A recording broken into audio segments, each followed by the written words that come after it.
জাহান্নামের গর্জন হাসরবাসীরা শুনতে পাবে। আল্লাহ রাব্বুল আলামিন বলেন, ইদা উলকু ফিহা সামিউ লাহা শাহীকান ওয়া হিয়া তাফুর। যখন জাহান্নাম গর্জন করতে থাকবে, জাহান্নামের প্রচন্ড গর্জন, তাকাদু তামাইয়াজু মিনাল গায়দ, মনে হবে যেন জাহান্নাম গোসায় ফেটে পড়তে চাইছে। কুল্লামা উলকিয়া ফিহা ফাওজুন সাআলাহুম খাজানাতুহা আলাম ইয়াতিকুম নাযীর। যখন কোন দলকে জাহান্নামের কাছে নিয়ে যাওয়া হবে, জাহান্নামের দ্বার রক্ষী বলবে, কেন জাহান্নামে আসলি? এই কঠিন জাহান্নামের পরিণতি সম্পর্কে কেউ কি তোমাদেরকে কিছুই শোনায় নাই? কোন সতর্ককারী কি তোমাদের কাছে আসে নাই? জাহান্নামীরা বলবে, ক্বালু বালা ক্বাদ জাআনা নাযীর, হ্যাঁ আমাদের কাছে সতর্ককারী এসেছিল। ফাকাযযাবনা ওয়া কুলনা মা নাযালাল্লাহু মিন শাই। আমরা সতর্ককারী আমাদেরকে জাহান্নামের কথা বলেছে, জান্নাতের কথা বলেছেন, আমরা এটাকে মিথ্যা মনে করেছি আর মনে করেছি আল্লাহ সব কিছুই নাজিল করেন নাই। জাহান্নামীরা আফসোস করে বলবে, ওয়াকালু লাউ কুন্না নাসমাউ আও নাআকিলু মা কুন্না ফি আসহাবিস সাঈর। আরে যদি শুনতাম, নাসমাউ মানি মানতাম, যদি মানতাম, আলেমেরা যা বলেছিলেন কোরআন থেকে হাদিস থেকে, নবীরা যা বলেছিলেন, যদি মানতাম আর যদি বুঝতাম, আমল করতাম, আজকে জাহান্নামের কঠিন শাস্তির মুখোমুখি আমাদেরকে হতে হতো না। প্রিয় ভাই সব, জাহান্নাম বড় কঠিন জায়গা হবে। এই জাহান্নামে কারো মৃত্যু হবে না। এই পৃথিবীতে রোগ হোক, যত বড় মারাত্মক রোগ হোক, একদিন রোগী জরাজীর্ণ হয়ে ক্লান্তি হয়ে মৃত্যু হয়ে যাবে ঠিক, কিন্তু মানুষ যখন জাহান্নামে চলে যাবে, মৃত্যু যতই কামনা করুক না কেন, মৃত্যু আর আসবে না। আল্লাহ পাক বলেছেন, সুম্মা লা ইয়ামুতু ফিহা ওয়া লা ইয়াহইয়া। জাহান্নামের কঠিন শাস্তি, মানুষ সেখানে বাঁচবেও না, মরবেও না, এমন এক দুরবস্থার মুখোমুখি হতে হবে পৃথিবীর মানব মণ্ডলীকে, কাফেরদেরকে, যারা জাহান্নামে যাবে। জাহান্নামীরা মৃত্যু কামনা করবে, বলবে, আরে যদি মরে যাইতাম। কোরআনে কারীমে রব্বুল আলামিন বলেছেন, লা তাদউ সুবুরান ওয়াহিদান ওয়ালা ওয়াদউ সুবুরান কাসীরা। এক মৃত্যু কামাই করো না, একটা মৃত্যু কামনা করো না। 1000 বার যদি মৃত্যু কামনা করো, মৃত্যু আর আসবে না। এই জাহান্নামের কঠিন শাস্তির ভেতরে মানুষকে থাকতে হবে। প্রিয় ভাই সব, এই জাহান্নামে সামান্য সামান্য পাপের কারণে, যে কোনো পাপের কারণেই জাহান্নাম হবে না। এই জাহান্নামে কারা যাবে তার একটি বয়ান আল্লাহ পাক কোরআন শরীফের মধ্যে বলে দিয়েছেন। একটি আয়াতের মধ্যে আল্লাহ রাব্বুল আলামিন বলেন, আলকিয়া ফি জাহান্নামা কুল্লা কাফফারিন আনীদ মান্নাইন লিল খায়রি মু'তাদিন মুরিব। প্রত্যেক অস্বীকারীকে জাহান্নামে যেতে হবে। যারাই আল্লাহ পাককে অস্বীকার করেছে তাদেরকে জাহান্নামে নিক্ষেপ করা হবে। যে সত্যের পথে প্রতিবন্ধকতার সৃষ্টি করেছে, ইসলামী আন্দোলনের সামনে বাধার সৃষ্টি করেছে, আর আল্লাহ পাকের সীমা লঙ্ঘন করেছে, দ্বীনের প্রতি সন্দেহ পোষণ করেছে, আর আল্লাহর সাথে শিরক করেছে, তাদের সকলকেই জাহান্নামে যেতে হবে। নাউযুবিল্লাহি মিন যালিক। আল্লাহ পাক এর থেকে আমাদেরকে হেফাজত করুন, আমরা বলি আমিন। প্রিয় ভাই সব, নবী রাসূলগণ তারা এই পৃথিবীতে আল্লাহর দেওয়া জীবন বিধান নিয়ে এসেছিলেন। একে অস্বীকার যারা করবে তাদেরকে কিয়ামতে জাহান্নামে নিক্ষেপ করা হবে। প্রতি মুহূর্তে আল্লাহর রহমতের উপরে বেঁচে থেকে যারা আল্লাহ পাকের কৃতজ্ঞতা স্বীকার করবে না তাদেরকেও জাহান্নামে যেতে হবে। কোরআনে কারিমে আল্লাহ পাক বলেছেন, লা ইন শাকারতুম লা আযীদান্নাকুম ওয়া লা ইন কাফারতুম ইন্না আযাবি লাশাদীদ।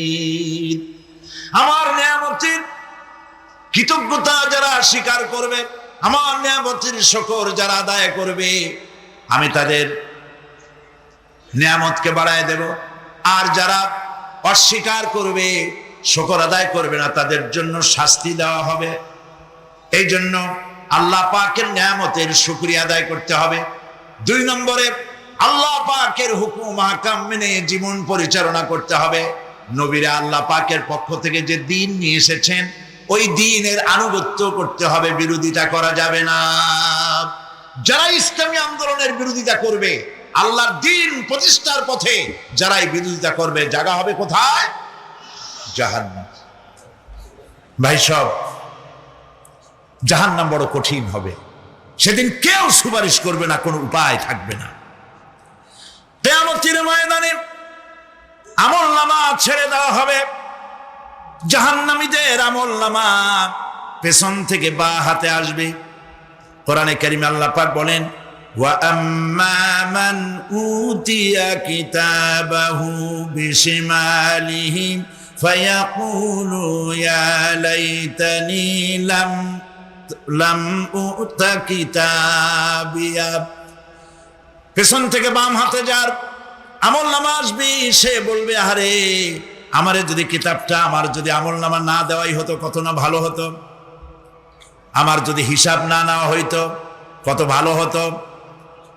ওয়ালান আদরি মা হিসাবিয়া ইয়া লাইতাহা কানাতিল কাদিয়া। আমার হিসাব যদি আমি আদৌ না জানতাম তাহলে কতই না ভালো হতো। হায় আমার মৃত্যু যদি দুনিয়ায় শেষ হয়ে যেত, আর যদি এই ময়দানে ওঠা না লাগতো।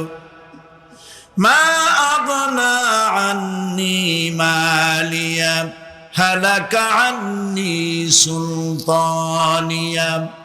আজ আমার অর্থ সম্পদ কোনো কাজে লাগলো না, আমার ক্ষমতা প্রতিপত্তির কোনো কাজে লাগলো না। বড় বড় বাদশা, বড় বড় প্রেসিডেন্ট, প্রধানমন্ত্রী কিয়ামতে এতিমের মতো দাঁড়ায় থাকবে, বলবে আমার দলবল কই, যারা সেলুট দিত তারা কই, টাকা কই, পয়সা কই, বিষয় কই, সম্পত্তি কই, কিচ্ছু পাবে না। প্রিয় ভাই সব, এই পৃথিবীতে ক্ষমতা যতদিন থাকে পুলিশ সেলুট মারে, আর্মি সেলুট মারে। আমল যদি খারাপ হয় ফেরেশতা যে কি দিয়ে মারবে চিন্তাই করতে পারেন। আমি লক্ষ্য করেছি পুলিশ, বিডিআর, আর্মি যখন সেলুট দেয় 2 রকম মারে, হাত দিয়া মারে আর বুট পায় আছে, এক জুতা আর এক জুতার সাথে ঠাস করে আরেকটা লাগায়। আমি চিন্তা করছি 2টা দেয় কেন, হাত দিয়েও দিল পাও দিয়েও দিল, অর্থ কি? অর্থ পরিষ্কার। সরকারের মন্ত্রী, সরকারের লোক, আপনি আমার সেলুট পাইতে পারেন, ব্রিটিশ নিয়মে মারল হাত দিয়া, আরেকটা ইশারা দিয়া দিল, মারে হতি ইশারা। সরকারে থাইকা যদি জনগণের সর্বনাশ করেন, মুসলমান দেশের তথ্য পাচার করে মুসলিম দেশের স্বাধীনতা যদি হরণ করতে চান, আর যদি ধরা পড়েন তাহলে হাত দিয়া না ওইটা দিয়ে মারবো।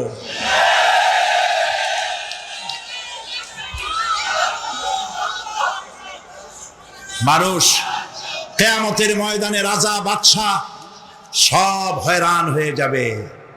জাহান্নামীদেরকে, কাফেরদেরকে, কাফেররা উপস্থিত হবে। কোরআনে কারীম আমলনামা বাম হাতে, বেঈমানদের বাম হাতে আমলনামা দিয়ে আল্লাহ পাক বলবেন, খুযুহু ফাগুল্লুহু সুম্মাল জাহিমা সাল্লুহু সুম্মা সিলসিলাতি যারউহা সাবউনা যিরাআন ফাসলুকুহু। আল্লাহ পাক বলেন, পাকড়াও করো, কে ধরো, খুদুহু, ধরো, ফাগুল্লুহু, ওর গলায় বেড়ি লাগাও, সুম্মাল জাহিমা সাল্লুহু, এরপর জাহান্নামে নিক্ষেপ করো, সুম্মা সিলসিলাতিন যারুহা সাবউনা জিরান ফাসলুকুহু, 70 গজ লম্বা শিকল দিয়া বাঁধো, জাহান্নামে নিক্ষেপ করো। এই জাহান্নামে ওই সব কাফিরদের জন্য হবে এই আযাব। আল্লাহ পাক কেন দিবেন কারণ সম্পর্কে আল্লাহ পাক বলেন, ইন্নাহু কানা লা ইউমিনু বিল্লাহিল আযীম ওয়া লা ইয়াহুদ্দু আলা তুআমিল মিসকিন। কারণ হলো এরা আল্লাহ পাকের উপরে বিশ্বাস স্থাপন করত না। বড় বড় বুদ্ধিজীবী, বড় বড় বুদ্ধিজীবী, বড় বড় কবি। আহারে, আমার দেশের এক কবি বলল, ফজরের নামাজের আজান যখন শুনি মনে হয় বেশ্যা তার খরিদ্দার ডাকতেছে। মুসলমান নামের কলঙ্ক, মানুষ নামের পশু। এই কবিকে তদানীন্তন প্রধানমন্ত্রী রাষ্ট্রীয় পুরস্কার দিয়ে ধন্য করেছে। নাউজুবিল্লাহ। আল্লাহ বরদাস্ত করেন নাই। কোরআনের সাথে ইসলামের সাথে যারা বেয়াদবি করেছে আল্লাহ পাক এক থাপ্পড় দিয়া সব বেয়াদবদের সহায় দিয়েছেন। আল্লাহু আকবার। জাহান্নামের দুইটা কারণ হবে। একটা হলো আল্লাহকে অস্বীকার করেছে, নামাজ নাই, রোজা নাই, তাকায় দেখবেন চেহারাটা মুসলমানের মতো মনে হয় না, বুদ্ধিজীবী, পাটের দড়ির মতো চুলগুলো ফুরফুর করে চারিপাশে, উপরে তো নাই। আর যদি থাকেও সেগুলো এমন অবস্থা, কাউয়ায় যদি রাস্তায় পায় ডিম পাড়ি থুয়ে যাবে। চুলের অবস্থা ওই, মোষের অবস্থা ঢাকনার মতো। কিছু কিছু মশলা তো এমন আছে 5 ব্যাটারি টর্চ লাইট মারলেও বোঝার উপায় না, বেচারা হাসে না কান্দে। এইভাবে করে মাথার দশাই, চুলের দশাই, এগুলো হলো বুদ্ধিজীবী। আর এইগুলো হলো ওনাদের কলিজার টুকরা। ঠিক কিনা বলেন? সহ্য হয় না, ইসলাম ভালো লাগে না, কোরআন ভালো লাগে না, বুদ্ধিজীবী হইলে ইনশাআল্লাহ। আল্লাহ রাব্বুল আলামিন কি যারা অস্বীকার করবে, আল্লাহ রাব্বুল আলামিন কিয়ামতের দিন বলবেন, ধর ধর, গলায় বেরি পড়া। দেখছেন না আসামিগুলারে বেরি পড়ায় কেমনে? ডান্ডা বেরি, বেরি পড়াবেন আল্লাহ পাক, জাহান্নামের শিকল পরায় দিবেন আল্লাহরে অস্বীকার করার কারণে। আর একটি কারণ কি? ওয়ালা ইয়াহুদ্দু আলা তুআমিল মিসকিন। মিসকিনদেরকে এরা খেতে দিত না, মিসকিনদেরকে, দুস্থদেরকে নিজেরাও খেতে দিত না, কাউকে খাবার দিতে উৎসাহিতও করত না। জাহান্নামে যাওয়ার জন্য আরো দুইটা কারণ রয়েছে, তার একটি এখানে বলেছে, দুটি কারণ এখানে আছে, আর একটা কারণ আর এক জায়গায় আছে। আল্লাহ পাক বলেছেন জাহান্নামীদেরকে প্রশ্ন করা হবে, ইয়াতাসাআলুনা আনিল মুজরিমিন মা সালাকাকুম ফি সাকার। জাহান্নামীদেরকে প্রশ্ন করা হবে, কেন জাহান্নামে এসেছো? তারা বলবে, ক্বালু লাম নাকু মিনাল মুসাল্লিনা ওয়া লাম নাকু নুতঈমুল মিসকিন। আমরা নামাজ আদায় করি নাই, নামাজ পড়ি নাই, আর মিসকিনদেরকে খেতে দেই নাই। মারাত্মক কারণ হবে জাহান্নামে যাওয়ার এগুলি। প্রিয় ভাই সব, এরপরে কিয়ামতের দিন আমলনামা দিয়ে দেওয়ার পর একদল তো জান্নাতে চলে যাবে, ইমানদারদের ডান হাতে আমলনামা আসবে, আর বেঈমানের কোন হাতে? পিছন থেকে বাম হাতে।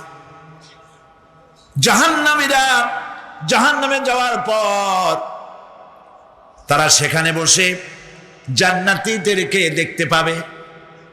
সুবহানাল্লাহ। জান্নাতের দিকে তাকিয়ে তারা লক্ষ্য করে দেখবে যাদেরকে গালাগালি করেছিল মৌলবাদী বলে, যাদেরকে মারধর করেছিল, যাদেরকে ধর্মান্ধ বলা হয়েছিল, সেই লোকগুলি তো ওই জান্নাতে দেখা যায়। পানির পিপাসায়, ক্ষুধার যন্ত্রণায় অস্থির হয়ে তখন জাহান্নামীরা বলবে, ওয়ানাদা আসহাবুন নারি আসহাবাল জান্নাতি আন আফিদু আলাইনা মিনাল মা। জাহান্নামীরা ডাক দিয়া বলবে, ও জান্নাতি ভাইরা, ক্ষুধায় মরে গেলাম, পিপাসায় মরে গেলাম, তোমরা যে পানি পান করো জান্নাতের ভিতরে, একটু পানি আমাদের দিকে ঢেলে দাও। আও মিম্মা রাযাকাকুমুল্লাহ, একটু পানি দাও, অথবা আল্লাহ পাক তোমাদেরকে যে রিজিক দান করেছে একটু খাদ্য আমাদের দিকে নিক্ষেপ করে দাও, একটু খাইয়া বাসি। আল্লাহ রাব্বুল আলামিন বলেন, জান্নাতি লোকেরা তখন বলবে, ক্বালু ইন্নাল্লাহা হারামাহুমা আলাল কাফিরিন, কাফিরদের জন্য আল্লাহ রাব্বুল আলামিন জান্নাতের নাজ এবং নিয়ামত, খাদ্য এবং পানীয় সব হারাম করে দিয়েছেন আল্লাহ পাক। বেহেশতি লোকেরা জাহান্নামীদেরকে ডেকে বলবি, ওয়ানাদা আসহাবুল জান্নাতি আসহাবান নারি আন ক্বাদ ওয়াজাদনা মা ওয়া'আদানা রাব্বুনা হাক্কান। জান্নাতীরা বলবে, ও জাহান্নামী ভাইরা, তোমাদের সাথে আল্লাহ পাক যে ওয়াদা করেছিলেন সেই ওয়াদা তোমরা কি ঠিক মতো পেয়েছো? তার মানে হচ্ছে আল্লাহর ওয়াদা ছিল নেক কাজ করলে জান্নাতে যাবে, আর আল্লাহর দ্বীনের সঙ্গে বিরোধিতা করলে, আল্লাহর সাথে নাফরমানি করলে জাহান্নামে যাবে। নামাজ আদায় না করলে, জিনা ব্যভিচার করলে, ইসলামের পক্ষে না থেকে বিপক্ষে থেকে শত্রুতা করলে জাহান্নামে যাবে। আল্লাহর এই ওয়াদাগুলি ঠিক মতো পাইছো কিনা? আজ তোমরা জাহান্নামে গিয়েছ। তারা বলবে, হ্যাঁ, আমাদের আল্লাহ পাক যে ওয়াদা করেছিলেন সেই ওয়াদা অনুযায়ী আমরা আজকে বিপদে পড়েছি। আমরা আমল না করার কারণে, উল্টা কাজ করার কারণে আজ আমাদের এই দুরবস্থা হয়েছে। জাহান্নামীরা এক দল আরেক দলের সঙ্গে অভিশাপ দেবে, এক দল আরেক দলকে অভিশাপ দেবে। তারা একে অপরের বিরুদ্ধে অভিশাপ দিতে থাকবে। সেখানে কর্মী আর নেতাদের সাথে দেখা হয়ে যাবে। যেই সব নেতাদের কথা মতো মুসল্লি পিটানো হয়েছে, লক্ষ্য করেন, যেই সব নেতাদের কথা মতো বোমা মেরে, মানুষ মেরে দায় দায়িত্ব আলেমদের মাথার উপর, ইসলামের মাথার উপরে চড়ায় দেওয়া হয়েছে। এইবার নেতার সাথে কর্মীদের দেখা হবে কোন জায়গায়? কোন জায়গায় দেখা হবে? দেখা যখন হয়ে যাবে, কর্মীরা সেখানে নেতাদেরকে অভিশাপ দিয়ে বলবে, ওয়াকালু রব্বানা ইন্না আতা'না সাদাতানা ওয়া কুবারা'না ফাআযাল্লুনা সাবিলা। এরা বলবে আল্লাহর কাছে, রব্বুল আলামিন, এই নেতারা আমাদেরকে বিভ্রান্ত করেছে, তাদের কথা অনুযায়ী চলেছিলাম, ওরা আমাদেরকে যা যা করেছে তাই বলেছি। আমরা মানুষ মেরেছি, আলেমদেরকে মেরেছি, আর নিজেরা ঘটনা ঘটাইয়া ইসলামের উপরে চাপাই দিস এই নেতাদের কথা মতো। কর্মীরা বলবি, রব্বানা আতিহিম দি'ফাইনি মিনাল আযাবি ওয়ালআনহুম লা'নান কাবীরা। আয় আল্লাহ, আজকে আমরা যে শাস্তি পাচ্ছি এর থেকে ডবল শাস্তি আমাদের নেতাদেরকে দাও। নেতাগুলো আসে, লম্বা লম্বা বক্তৃতা করে যায়। কোন নেতা বলে, আমার কর্মীরা খবরদার, নামাজ ছেড়ো না বাবারা, নামাজ পড়ো, কোরআন শরীফ পড়ো, হাদিস শরীফ পড়ো, ইসলাম অনুযায়ী চলো। বলে বলে বলে না, বলবে না। বললে তো খুব খারাপ, মৌলবাদী মৌলবাদী হয়ে যাবে, স্বাধীনতা বিরোধী। ইসলামের কথা বলছে, মুখে দাড়ি, নাউজুবিল্লাহ, বলে নাউজুবিল্লাহ। সেই সময় অর্ডার প্রাপ্ত জাহান্নামীরা বলবে, وقال الذين كفروا ربنا أرنا الذين أضلانا من الجن والإنس। কাফেররা তারা বলবে, আয় আল্লাহ, কে আমাদেরকে গোমরাহ করেছিল, তোমার দ্বীনের রাস্তা থেকে কারা সরায় দিয়েছিল, জেনেদের মধ্যে, মানুষের মধ্যে একটু দেখায় দাও। আরেনা লাদাইনে আদাল্লানা, গোমরাহ করেছিল কারা, একটু দেখায় দাও। নাজআলহুমা তাহতা আকদামিনা লিয়াকুনা মিনাল আসফালিন। আমরা তাদেরকে আজকে পদদলিত করব, পদদলিত করব, পায়ের নিচে রাখবো। সেদিন কর্মীরা নেতাদের সম্পর্কে এই কথা বলবে।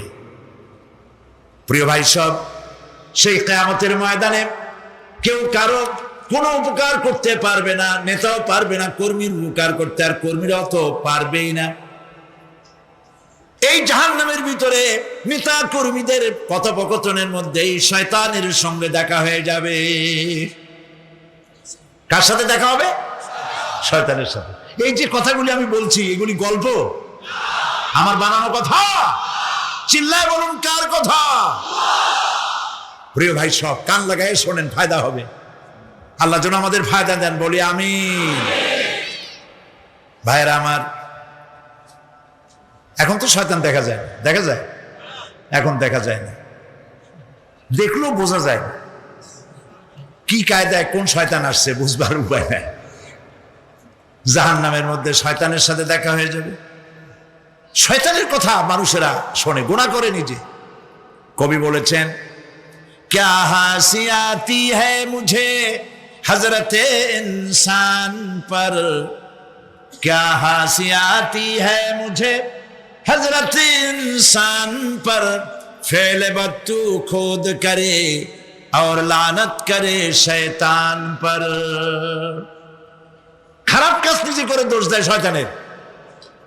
আসলে শয়তান তো প্ররোচনা দেয়। জাহান্নামের মধ্যে শয়তানের সাথে দেখা হয়ে যাবে।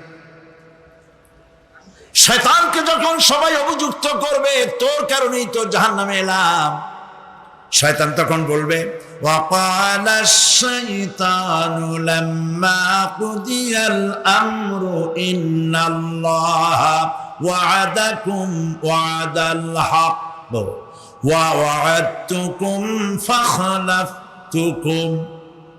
শয়তান বলবে, আল্লাহ তোমাদেরকে সত্য প্রতিশ্রুতি দিয়েছিলেন, আমারে দোষ দিয়া লাভ নাই, আমারে দোষ দিয়া লাভ নাই। আল্লাহ পাক সত্য ওয়াদা করেছিলেন, তিনি ওয়াদা করেছিলেন তার কথা যদি শোনো, নামাজ যদি আদায় করো, জেনা যদি না করো, মদ জিয়া যদি না খেলো, সুদ ঘুষ যদি না খাও, আল্লাহ জান্নাত দান করবে। এটা ছিল তার ওয়াদা। আল্লাহ তার ওয়াদা পালন করে যারা তার হুকুম মেনে চলেছে তাদেরকে জান্নাত দান করেছেন। আর আমার ওয়াদা ছিল ভিন্ন। আমি ওয়াদা করেছিলাম, ইট, ড্রিঙ্ক আর বি মেরি, খাওয়ার ফুর্তি করো, দুনিয়াটা মস্ত বড়, দুনিয়া কা মজা লে লো, দুনিয়া তোমারি হ্যায়। শয়তানের কথা। কার কথা? শয়তানের কথা। শয়তানের কথা মতো শয়তান বলল, আমি বললাম পরকাল নাই, দেয়ার ইজ নো গড। বুদ্ধিজীবী মার্কা কথা। শ্রেষ্ঠ বুদ্ধিজীবী কে? চিল্লায় কোন? আমি অনেকগুলো ওয়াদা করছিলাম, এইটা নাই সেইটা নাই, আল্লাহ রসুলের কথা মানা মনার দরকার নাই। এমনি করে আল্লাহ যে ওয়াদা করেছিলেন সমস্ত ওয়াদা তিনি পালন করেছেন, আর আমি যে ওয়াদা করেছিলাম আজ আমি খেলাপ করলাম। এমন জায়গায় বলবে যে এইটারে শোধ করার, এটা সংশোধন করার আর কোন উপায় নাই। শয়তান আরো বলবে, ওয়ামা কানা লি আলাইকুম মিন সুলতান, আর আমি যে ওয়াদাগুলি করেছিলাম এর পিছনে কোনো দলিল ছিল না। আলেমরা কথা বলছে, কোথায় কোথায় কোরআন বলছে, হাদিস বলছে। লক্ষ্য করেন, শুনতেছেন আপনারা? আলেমরা কথা বলেছি, কোথায় কোথায় কোরআন আর হাদিসের দলিল পেশ করেছে, আল্লাহর কথা রাসূলের কথা পেশ করেছে। ওয়ামা কানা লি আলাইকুম মিন সুলতান, আর আমার কথার ভিতর কোনো দলিল ছিল না, আন্দাজে কয়ে গেছি। ভাইয়ের আমার, বোনের আমার, দিলাম একটা ডাক, ডাইনে তাকানো বায়ে তাকানো নাই, সবাই দিলাম দৌড়। এখন আমারই দোষ দাও, এইসব দোষ দিয়ে কি লাভ নাই। ইল্লা আন দাউতুকুম ফাস্তাজাবতুম লি, আমি কি করছি? আমি একটা বক্তৃতা দিলাম, জ্বালাময়ী একটা ভাষণ দিলাম, আমি একটা আহ্বান জানালাম, কোনো চিন্তা ভাবনা না করে আমার পিছনে তোমরা দৌড় দিয়েছ। কে বলবে? আহারে, আল্লাহ কি কোনো কথা গোপন রাখছেন? কোন গোপন রাখছে? সব বলে দিয়েছে। কেন চিন্তা করো নাই? নেতা একটা এসে মঞ্চে দাঁড়ায় বক্তৃতা করতেছে, বেটা সারা জীবনে নামাজ পড়ে না, চেহারার দিকে তাকাইলে মনেই হয় না মুসলমান, মরলে পরে ফেরেশতা পর্যন্ত আশ্চর্য হয়ে যাবে, বেটা তুই শ্মশান ধুয়ে কবরে আসছিস কেন?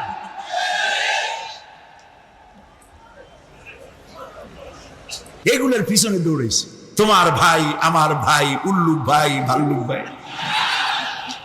আজিব আজিব, কার পিছনে দৌড়াও? তুমি একটু চিন্তা করে দেখবে না কোন বেটার পিছনে দৌড়াই? শয়তান বলবে আমি শুধু একটা দাওয়াত দিয়েছিলাম, আমার দাওয়াত, আমি একটা আহ্বান করেছিলাম, কোনো বিবেচনা না করে, আমার চরিত্র, আমার আখলাক না দেখে আমার পিছনে পিছনে দৌড়াইছে। মা আনা বিমুসরিখিকুম ওয়া মা আনতুম বিমুসরিখি, আজ আমি তোমাদের কোনো সাহায্য করতে পারবো না, আমি তোমাদের চাইতেও বড় বিপদে আছি, তোমরা আমার সাহায্য করতে পারবে না। নাউযুবিল্লাহি মিন যালিক। আহারে, কি ভাই উপায় থাকবে আর? এরপরে জাহান্নামের নেতাদের সাথে অনুসারীদের আর একবার দেখা হবে। আল্লাহ রাব্বুল আলামিন বলেন, এবার অনুসারীরা নেতাদেরকে ডেকে বলবে, শয়তানের কাছে পাত্তা পাবে না। শয়তান বলবে, যা বেটা, আমার কথা শুনছিলি কেন? জাহান্নামীরা এরপরে দেখা হবে, তাদের নিজেদের নেতাদের সঙ্গে দেখা হয়ে যাবে। এই তো বড় বাবাজিরে পাইছি। وقال الضعفاء للذين استكبروا إنا كنا لكم تبعا فهل أنتم مغنون عنا من عذاب الله من شيء। অনুসারীরা সেদিন নেতৃবৃন্দকে বলবে, আমরা তোমাদের অনুগামী ছিলাম, ও নেতারা, যা কইছো তাই শুনছি, যা বলেছো তাই শুনেছি, যারে মারতে বলছো তারে মারছি, সারা রাত তোমাদের কথা মতো ইসলামের বিরোধিতা করছি। করছে না? যা বলেছো তাই করেছি। এখন তোমরা কি পারো? আমরা তো অনুসারী ছিলাম। ফাহাল আনতুম মুগনুনা আন্না মিন আযাবিল্লাহি মিন শাই। আজকে দুনিয়াতে এত বাহাদুরি করছো, আজ এই জাহান্নামের ভিতরে একটু আযাব কি কমাই দিতে পারো নাকি? নেতারা বলবে, ক্বালু লাউ হাদানাল্লাহু লাহাদাইনাকুম সাওয়াউন আলাইনা আজাজি'না আম সাবারনা মা লানা মিন মাহিস। নেতারা বলবে, আল্লাহ যদি আমাদেরকে হেদায়েত করতেন, হেদায়েত দিতেন, আমরাও তোমাদেরকে হেদায়েত দিতাম। আজ ধৈর্য ধরো আর না ধরো, তোমাদের অবস্থা আর আমার অবস্থা সমান সমান। জাহান্নাম ছাড়া আজ আর কোনো গতি নাই, কিচ্ছু করার উপায় নাই, সব সর্বনাশ হয়ে যাবে।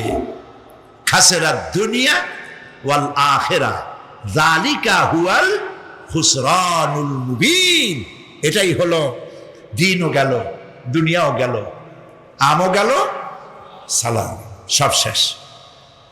প্রিয় ভাইয়েরা আমার, এরপরে আল্লাহ পাক বলছেন জাহান্নামীরা, তাদেরকে কোনো ভালো খাবার দেওয়া হবে না। লা ইয়াযুকুনা ফিহা বারদান ওয়ালা শারাবা, কোনো ঠান্ডা পানি তারা সেখানে পাবে না। কি পাবে? টকবগে উত্তপ্ত গরম পানি। আর ঘা হইলে, শরীরে ঘা হলে তার থেকে কি বের হয়? পুজ, ক্ষতের ক্ষরণ পুজ আর টকবগে গরম পানি, এগুলি দেওয়া হবে। নাউযু বিল্লাহি মিন যালিক। ভাইরা আমার, আল্লাহ পাক কোরআনে কারীমের মধ্যে বলেন তুসকা মিন আইনিন আনিয়া লাইসা লাহুম তাআমুন ইল্লা মিন দারি'in লা ইউসমিনু ওয়া লা ইউগনি মিন জু'। টকবগে ফুটন্ত পানি তাদেরকে পান করানো হবে, কাঁটা যুক্ত ঘাস খেতে দেওয়া হবে।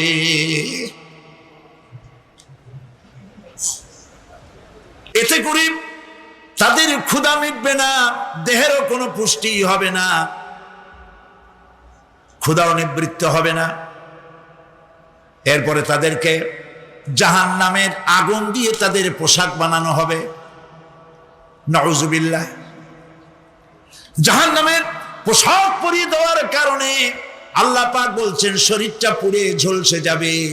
কুল্লামা নাদিজাত জুলুদুহুম বাদদালনাহুম জুলুদান গায়রাহা লিয়াযুকুল আযাব।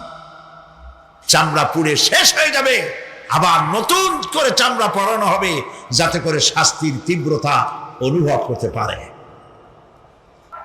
জাহান্নামের আযাব সহ্য করতে না পেরে জাহান্নামীরা সব কিছুর বিনিময় জাহান্নাম থেকে মুক্তি চাইবে। ইয়াওয়াদ্দুল মুজরিমু লাউ ইয়াফতাদি মিন আযাবিন ইয়াওমাইযিন বিবানিহি ওয়া সাহিবাতিহি ওয়া আখিহি।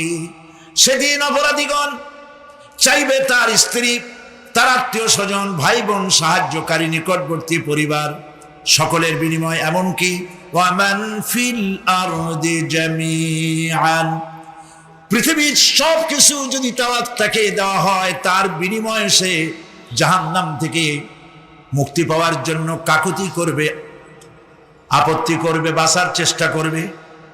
কিন্তু আল্লাহ রাব্বুল আলামিন পরিষ্কার করে বলেছেন জাহান্নাম থেকে কাফেরদের মুক্তির কোনো উপায় নাই। খালিদিনা ফিহা আবাদান, চিরকালের জন্য তাদেরকে জাহান্নামে থাকতে হবে। এই জাহান্নামের কঠিন শাস্তি থেকে বাঁচার জন্য আল্লাহ রাব্বুল আলামিন কোরআনে কারীমের মধ্যে বলেছেন ইয়া আইয়ুহাল্লাযীনা আমানু কু আনফুসাকুম ওয়া আহলিকুম নারা। হে বিশ্বাসীরা, জাহান্নামের আগুন থেকে নিজেকে বাঁচাও এবং পরিবারের লোকদেরকে বাঁচাও। বড় কঠিন জায়গা। পড়েন আমার সাথে, আল্লাহুম্মা আজিরনা মিনান নার। সবাই পড়েন, আল্লাহুম্মা আজিরনা মিনান নার। আল্লাহ তাআলা জাহান্নাম থেকে আমাদেরকে মুক্তি দাও। জোরে বলেন আমিন।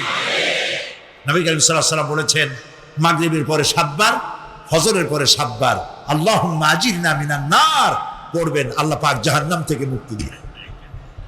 তবে হ্যাঁ, খালি এই আজিরনা মিনান নার বললেই যে জাহান্নাম থেকে মুক্তি হবে তা না।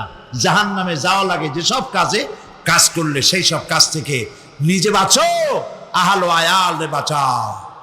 নিজেও জাহান্নাম থেকে বাঁচার চেষ্টা করলাম না, সন্তানদেরকে জাহান্নাম থেকে বাঁচাবার জন্য চেষ্টা করলাম না, আল্লাহর কাছে মহা মুসিবতে পড়ে যাব।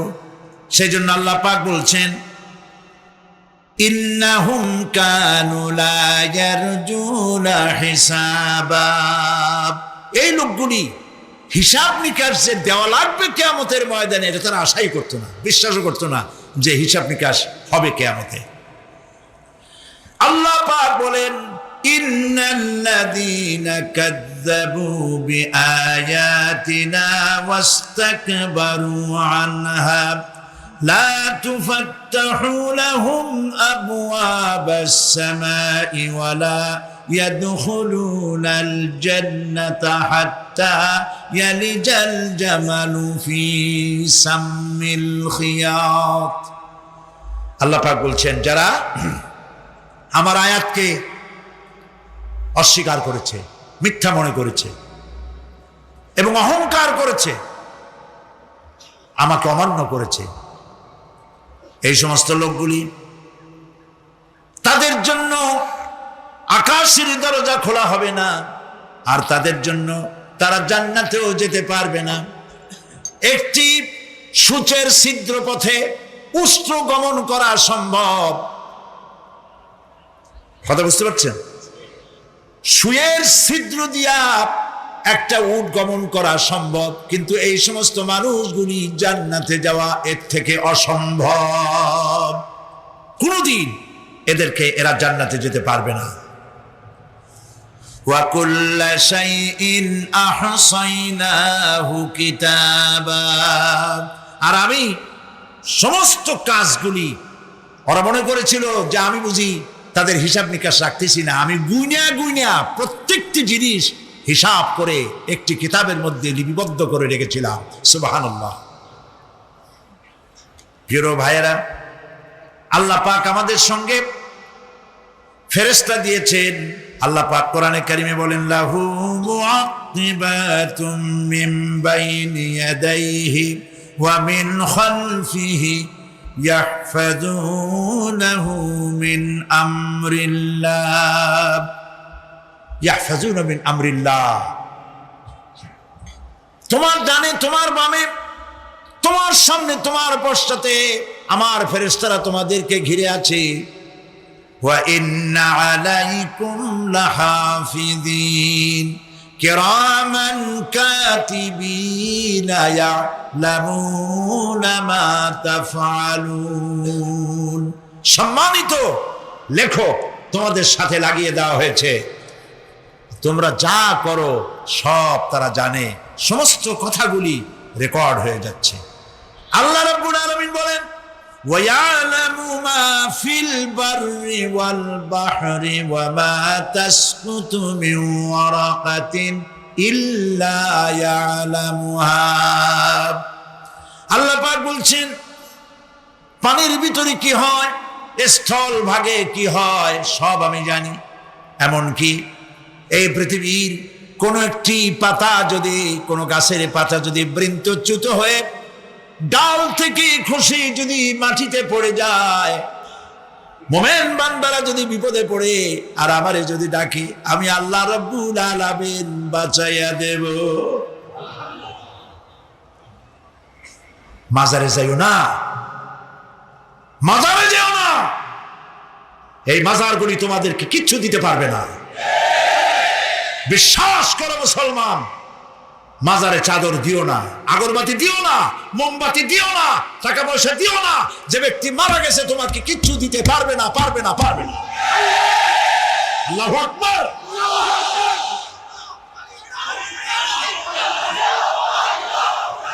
প্রিয় ভাই সব, আল্লাহর ওলিদের মাজার সংরক্ষিত থাকবে, আল্লাহর ওলিদের মাজার সংরক্ষিত থাকবে। আপনি যাইয়া বসছেন কোনো কারণে, সেখানে জিয়ারতের উদ্দেশ্য নয়, কখনোই নয়। যে বসছেন সিলেটে, এখন শাহজালাল রহমতুল্লাহ আলাইহির মাজার জিয়ারত করতে পারেন, কিন্তু নিয়ত করে যাইতে পারবেন না, রাসূলুল্লাহ নিষেধ করেছেন। আল্লাহর নিষেধ, আল্লাহর আদেশ মানা যেমন ফরজ, রাসূলুল্লাহর আদেশ নিষেধ মানা উম্মতের জন্য ফরজ। বাগদাদ গিয়েছেন ব্যবসা উপলক্ষে, বড় বিশ্বের মাজার জিয়ারত করেন, অসুবিধা নেই, কিন্তু এখান থেকে নিয়ত করে বাগদাদে যাইতে পারবেন না মাজার জিয়ারত করার জন্য। আজমির গিয়েছেন কোন কর্ম উপলক্ষে, এবার খাজা মঈনুদ্দিন চিশতি রহমতুল্লাহ আলাইহির মাজার জিয়ারত করতে পারেন, কিন্তু জিয়ারতের উদ্দেশ্য করে যেতে পারবেন না। হাদিসে সুস্পষ্টভাবে নিষেধ করা হয়েছে। কারণটা বলবো? কারণ হলো কলিজার মধ্যে একটা ভয় আর মহব্বত, বিশ্বাস, যিনি শুয়ে আছেন তিনি আমার কথা শুনবেন এবং আমার আশা পূরণ করবেন। এই বিশ্বাস শিরক, শিরক এবং শিরক। আপনি কবরের কাছে যাচ্ছেন, যার কাছে যাচ্ছেন, ধরেন খাজা মঈন চিশতি রহমতুল্লাহ আলাইহ, মাহবুব সুবহানি, কতবে রব্বানি, শেখ মহিউদ্দিন আব্দুল কাদের জিলানী রহমতুল্লাহ আলাইহ। মাতৃভাষা কি? আরবি। মাতৃভাষা কি? আরবি। খাজা মঈন চিশতি রহমতুল্লাহ আলাইহ মাতৃভাষা কি? আরবি। শাহজালাল রহমতুল্লাহ আলাইহ মাতৃভাষা কি? আরবি। আপনি যাই কইলেন, খাজা বাবা আমার ছেলে হয় না অনেকদিন, স্বাস্থ্য খুব খারাপ, ব্যবসায় উন্নতি হয় না, চাকরিতে প্রমোশন হয় না, আমার এই আশাগুলো পূরণ করে। আপনার কথা খুব বুঝলো, তাহলে 1 নম্বরে ফেল, মিস ফায়ার। আপনার একটা কথাও তিনি বোঝে নাই। 2 নম্বরে যার কাছে আর্জি পেশ করলেন তিনি কবরে আছে না কোথায় আছে এটা কি আপনি জানেন? 2 নম্বর ফায়ার ফেল। 3 নম্বরে যদি থাকেও চেতনা আছে না ঘুমে আছে তাও কিন্তু আপনি জানেন না। যদি ঘুমের সময় কয়ে থাকেন কোনো লাভ নাই, কোনো লাভ নাই। প্রিয় ভাই সব, এই জন্য চাইতে হবে এমন সত্তার কাছে যিনি সব ভাষা বোঝেন, যার কাছে কোনো ভাষা দুর্বোধ্য নয়, সব ভাষা যিনি সৃষ্টি করেছেন তার নাম বলেন, আর যিনি কখনো ঘুমান না তার নাম বলেন লা তাআখুযুহু সিনাতুন ওয়ালা নাওম, যার কোনো ঘুমও নাই তন্দ্রাও নাই। সুবহানাল্লাহ কবেন না? আজ থেকে নিয়ত করুন কোন মাজারে জীবনে কিছু চাইবো না, এটা কলিজার মধ্যে গাইথা নেন।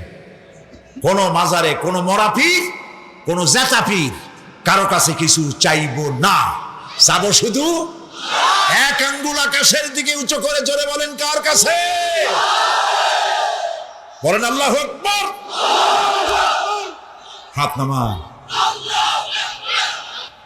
কিয়ামতের দিন আমলনামা ছেড়ে দেওয়া হবে। আমলনামাগুলি যার যার হাতে আসবে, বেঈমানের পিছন থেকে বাম হাতে, ইমানদারের সামনে থেকে কোন হাতে? এই কথা একটু বলে শেষ করে দিই। আমলনামা যখন হাতে পাবে তখন সে বলবে, আমলনামা পড়ে বেঈমান ব্যক্তি বলবে, মালি হাদাল কিতাব লা ইউগাদিরু সাগীরাতান ওয়ালা কাবীরাতান ইল্লা আহসাহা। এটা কি আশ্চর্য কিতাব! একটা ছোট্ট পাপও বাদ পড়ে নাই, বড় পাপও বাদ পড়ে নাই। আমার তো বাঁচার পথ নাই। সে তখন অস্বীকার করবে এই পাপগুলি আমি করি নাই। কোরআনে কারীমে আল্লাহ রাব্বুল আলামিন বলেছেন, আল ইয়াউমা নাখতিমু আলা আফওয়াহিহিম ওয়া তুকাল্লিমুনা আইদিহিম ওয়া তাশহাদু আরজুলুহুম বিমা কানু ইয়াকসিবুন। জবান বন্ধ, হাতে কথা বলবে, পায়ে সাক্ষী দেবে। হাত সব কথা বলে দেবে, পায়ে সাক্ষী দেবে। আর যখন কোনো উপায় থাকবে না তখন বান্দা বলবে, রব্বানা আখরিজনা না'মাল সালিহান গায়রাল্লাযী কুন্না না'মাল। আয় আল্লাহ তাআলা, আর কোনো খারাপ কাজ করব না, আমারে আরেকবার দুনিয়ায় পাঠাও। এইবার যদি যাইতে পারি ভালো ভালো কাজ করে আসব। আল্লাহর বান্দা বুজুর্গ ব্যক্তি বলছেন, তুমি যে স্বপ্ন দেখেছো এটা তোমার একার স্বপ্ন নয়, আর এটা স্বপ্ন নয়, এটা হলো বাস্তব। তামাম পৃথিবীর সমস্ত মানুষের জন্য এইটাই হলো বাস্তবতা। তোমার পেছনে যে বাঘ দৌড়াচ্ছিল এটা বাঘ নয়, এটা হচ্ছে হযরতে আজরাইল আলাইহিস সালাম। প্রত্যেকটি মানুষের পেছনে ঘুরছে, সময় এলেই তার জান কবজ হয়ে যাবে। মৃত্যু কোনো গাল নয়, কোথাও নয়। এই জীবনের মোহে আমরা পড়ে গিয়েছি, জীবনের মোহে পড়ে গিয়েছি। এক লোক স্বপ্নে দেখছে তাকে বাঘ তাড়াচ্ছে, বাঘের তাড়া খাইয়া দৌড়াতে দৌড়াতে সে গাছের মাথায় গিয়ে উঠেছে। গাছের মাথায় উঠে একটা ডাল ধরে ঝুলে পড়েছে। এমন সময় সে লক্ষ্য করলো বাঘটা এসে গাছের গোড়ায় দাঁড়ায় আছে। ডালটা যে নিচে ঝুলে পড়েছে তার নিচে দেখছে বিরাট কুয়া, সেই কুয়ার ভিতরে বড় এক অজগর হা করে আছে। এমন সময় কানে কুটকাট করে আওয়াজ আসে। কিসের আওয়াজ? তাকিয়ে দেখে যে ডালটা তার অবলম্বন, সেই ডালের গোড়ায় একটা সাদা ইঁদুর আর একটা কালো ইঁদুর ডালের গোড়াটা কেটে দিচ্ছে।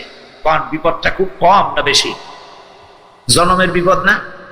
গাছ বাইয়া যদি নিচে নামে তো খাবে কিসে? বাঘে। আর ডাল ভাঙিয়ে যদি নিচে পড়ে খাবে কিসে? এমন সময় তার মাথায় ঠান্ডা কি জানি পড়লো। উপরের দিকে তাকাইছে। উপরে তাকালে সাধারণত মানুষের মুখ হা হয়ে যায়, আর যদি দাঁত না থাকে তাহলে জানলা খোলা গাড়ির মতো হয়ে যায়। উপরের দিকে তাকাইছে, মুখটা হা হয়ে গেছে। আর অমনি উপরে ছিল মধুর চাক, সেখান থেকে ফোটা ফোটা মধু পড়তেছিল, সে মধু চাটতেছে। এমন সময় তার ঘুম ভেঙে গেল। এক বুজুর্গ ব্যক্তির কাছে গিয়ে বলছে, হুজুর এই রকমের একটা মারাত্মক স্বপ্ন দেখেছি, অর্থ কি কিছুই বুঝলাম। আল্লাহর বান্দা বুজুর্গ ব্যক্তি বলছেন, তুমি যে স্বপ্ন দেখেছো এটা তোমার একার স্বপ্ন নয়, আর এটা স্বপ্ন নয়, এটা হলো বাস্তব। তামাম পৃথিবীর সমস্ত মানুষের জন্য এইটাই হলো বাস্তবতা। তোমার পেছনে যে বাঘ দৌড়াচ্ছিল এটা বাঘ নয়, এটা হচ্ছে হযরতে আজরাইল আলাইহিস সালাম। প্রত্যেকটি মানুষের পেছনে ঘুরছে, সময় এলি তার জান কবজ হয়ে যাবে। তুমি যে ডালটা ধরে ঝুলেছিলে ওই ডালটি হচ্ছে তোমার হায়াত, আর ডালের গোড়া কাটতে ছিল সাদা ইঁদুর আর কালো ইঁদুর। সাদা ইঁদুর হলো দিনের প্রতীক, কালো ইঁদুর হচ্ছে রাতের প্রতীক। দিন আর রাত তোমার হায়াতের রশি গাছা কুটকুট করে আস্তে আস্তে করে কেটে দিতেছে। আর নিচে যে কুয়া ছিল সাপ আ করে আছে, এটা হলো তোমার কবর। এর মধ্যে তুমি যে মাথার উপরে ঠান্ডা কি পড়লো, উপরে হাত পড়লে মুখের ভিতরে মধু পড়লো, সেই মধু চাটতে চাটতে কবরের সাপের বিপদের কথা বলেছ, বাঘের বিপদের কথা বলেছ, ডাল ভেঙে পড়বে সে বিপদ বলেছ। এই মধু হচ্ছে তোমার সুন্দরী স্ত্রী, এই মধু হলো দুনিয়া, এই মধু গাড়ি, এই মধু বাড়ি, এই মধু ক্ষমতা, এই মধু প্রতিপত্তি, এই মধু হচ্ছে তোমার ব্যবসা বাণিজ্য। দুনিয়ার মোহে তোমাকে এত বড় বিপদ থেকে তোমাকে ভুলাই দিয়েছে মানুষ। এই দুনিয়া তাকে ভুলাই রেখেছে। আল্লাহ পাক মানুষকে সতর্ক করে দিচ্ছেন, ওয়াল আসরি ইন্নাল ইনসানা লাফি খুসর। আল্লাহ পাক বলেন, আমি এতগুলি কসম করে বলছি, ইন্নাল ইনসানা লাফি খুসর, নিঃসন্দেহে অবশ্যই মানুষের জীবন ক্ষতিগ্রস্ত। মানুষের জীবন কি ক্ষতিগ্রস্ত? কে বলতেছেন কথা? আল্লাহ পাক। লক্ষ্য কর, আগে তো আল্লাহ পাক কসম করলেন কতগুলা, তারপরে আবার বলছেন ইন্না, নিঃসন্দেহে, নিশ্চয়ই। এরপরে আবার লাফি, ফির আগে যে লাম লাগানো হয়েছে এটা হচ্ছে লামে তাকিদ। অবশ্যই মানুষের জীবন কি জোরে কর ক্ষতিগ্রস্ত। কে বলতেছেন? আমরা আল্লাহ রাব্বুল আলামিন তার কথার গুরুত্ব বুঝতে পারি নাই, সাধারণ মানুষেরা বুঝতে পারে নাই। সেজন্য মানুষের জীবনের সফলতার বিফলতার মাপকাঠি হলো মানুষ মনে করে বাড়ি করেছি, গাড়ি করেছি, ক্ষমতায় গিয়েছি, আমার জীবন সফল হয়ে গেছে। আসল জীবনের সফলতার বিফলতা এর মানদণ্ড হচ্ছে ঈমান। এর মানদণ্ড কি? ঈমান আছে। জীবনের সফলতার বিফলতা কোনটা এটা বলে দিতে পারেন আল্লাহ সুবহানাহু ওয়া তাআলা। তাই আল্লাহ রাব্বুল আলামিন বলছেন, ইন্নাল ইনসানা লাফি খুসর। আল ইনসান, কোরআন যখন নাজিল হচ্ছে সেই সময়ের মানুষদেরকে কিন্তু বলা হয় নাই, বলা হয়েছে অনাগত ভবিষ্যতে। কিয়ামত পর্যন্ত এই পৃথিবীতে যত মানুষ আসবে সমস্ত মানুষের জীবন কি ক্ষতিগ্রস্ত। বলেন জীবন কি? সারখারা কাজ করলে জীবন সফল হয়ে যাবে। তার প্রথম কাজটা হলো ঈমান। প্রথম কাজটা কি? ঈমান। এই ঈমান তো আমরা সবাই এনেছি, আনছি না ঈমান? আমি মনে করি না কোনো বেঈমান এখানে আসছে। আমরা সব ঈমানদার, আমরা সব কি ঈমান। আমরা ঘোষণা করেছি লা ইলাহা ইল্লাল্লাহু মুহাম্মাদুর রাসূলুল্লাহ। জোরে পড়েন লা ইলাহা ইল্লাল্লাহ, লা ইলাহা ইল্লাল্লাহ, লা ইলাহা ইল্লাল্লাহ, লা ইলাহা ইল্লাল্লাহ মুহাম্মাদুর রাসূলুল্লাহ। এটা হচ্ছে ইমানের মূল ভিত্তি। ইমান কাকে বলে? চরিত্রের মানসিক ভিত্তি যেটা, ওইটাকে বলা হয় ইমান।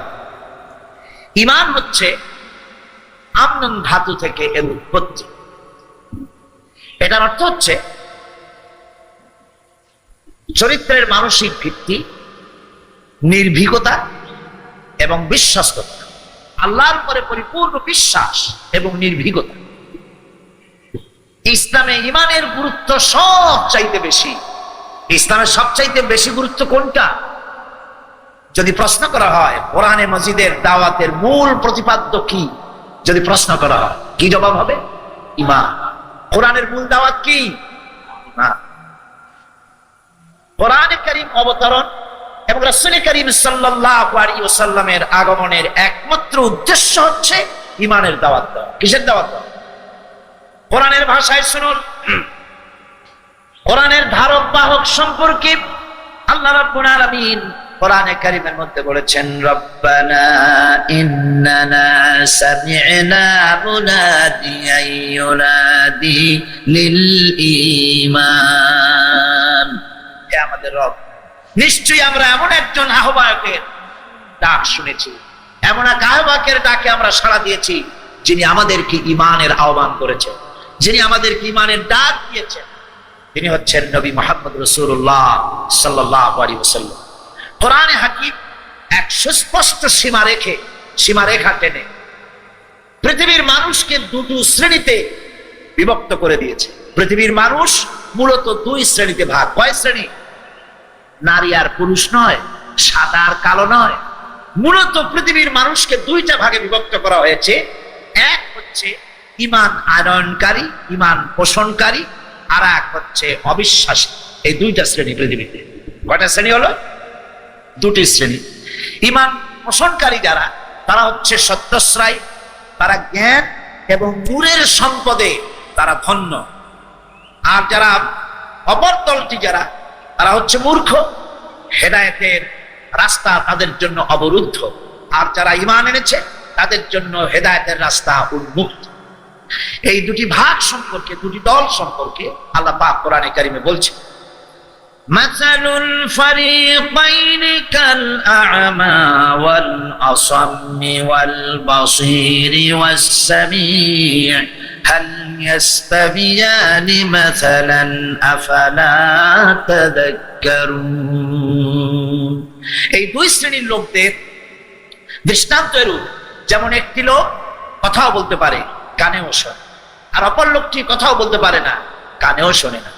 এই দুইটি দৃষ্টান্ত হচ্ছে ঈমান আনয়ন, ঈমান পোষণকারী আর অবিশ্বাসী। এই দুজনের জন্য এই দৃষ্টান্ত দেওয়া হয়েছে। এরপরেও কি তোমরা এর থেকে উপদেশ গ্রহণ করবে না? তার মানে হলো যারা কানে শোনে এবং যারা চোখে দেখে, তারা হচ্ছে ঈমান আনয়নকারী। চোখ দিয়ে হক দেখেছে, কান দিয়ে হক শুনেছে, অন্তর দিয়ে বিশ্বাস করেছে, এরা হলো ঈমানদার।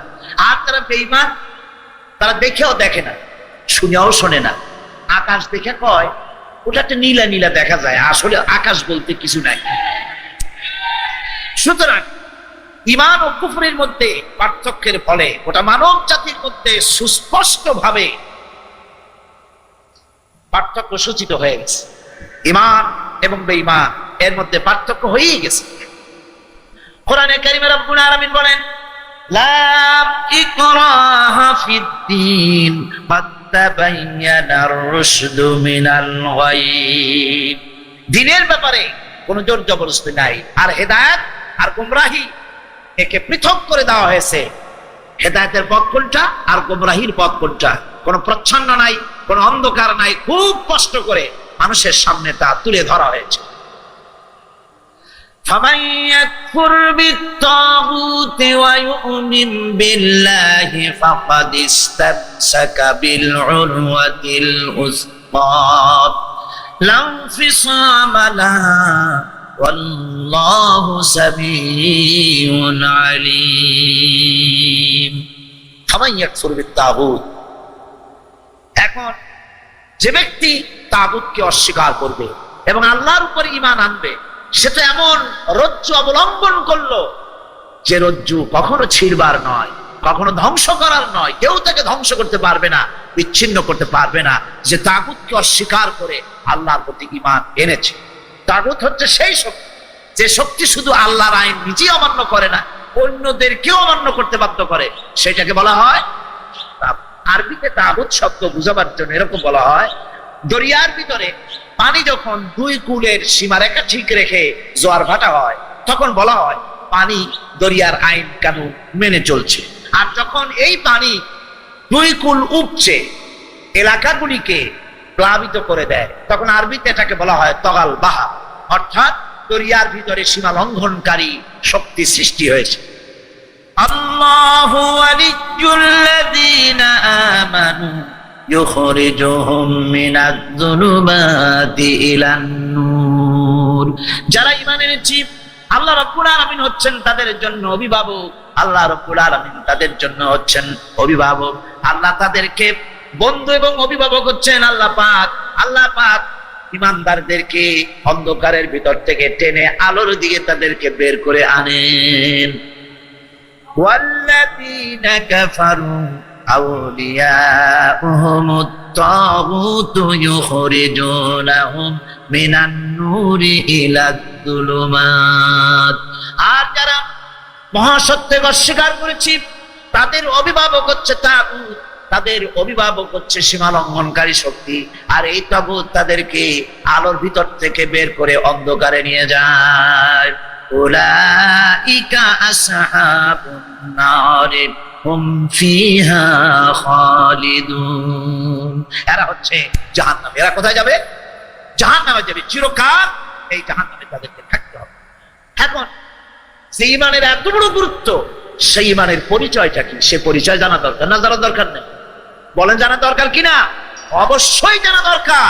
যে কারণে আজকে বিশ্ববাসী মুসলমানদের কপাল পুড়েছে সেই বিষয়টা ভালো করে বুঝতে হবে, নইলে কপাল আরো পুড়বে।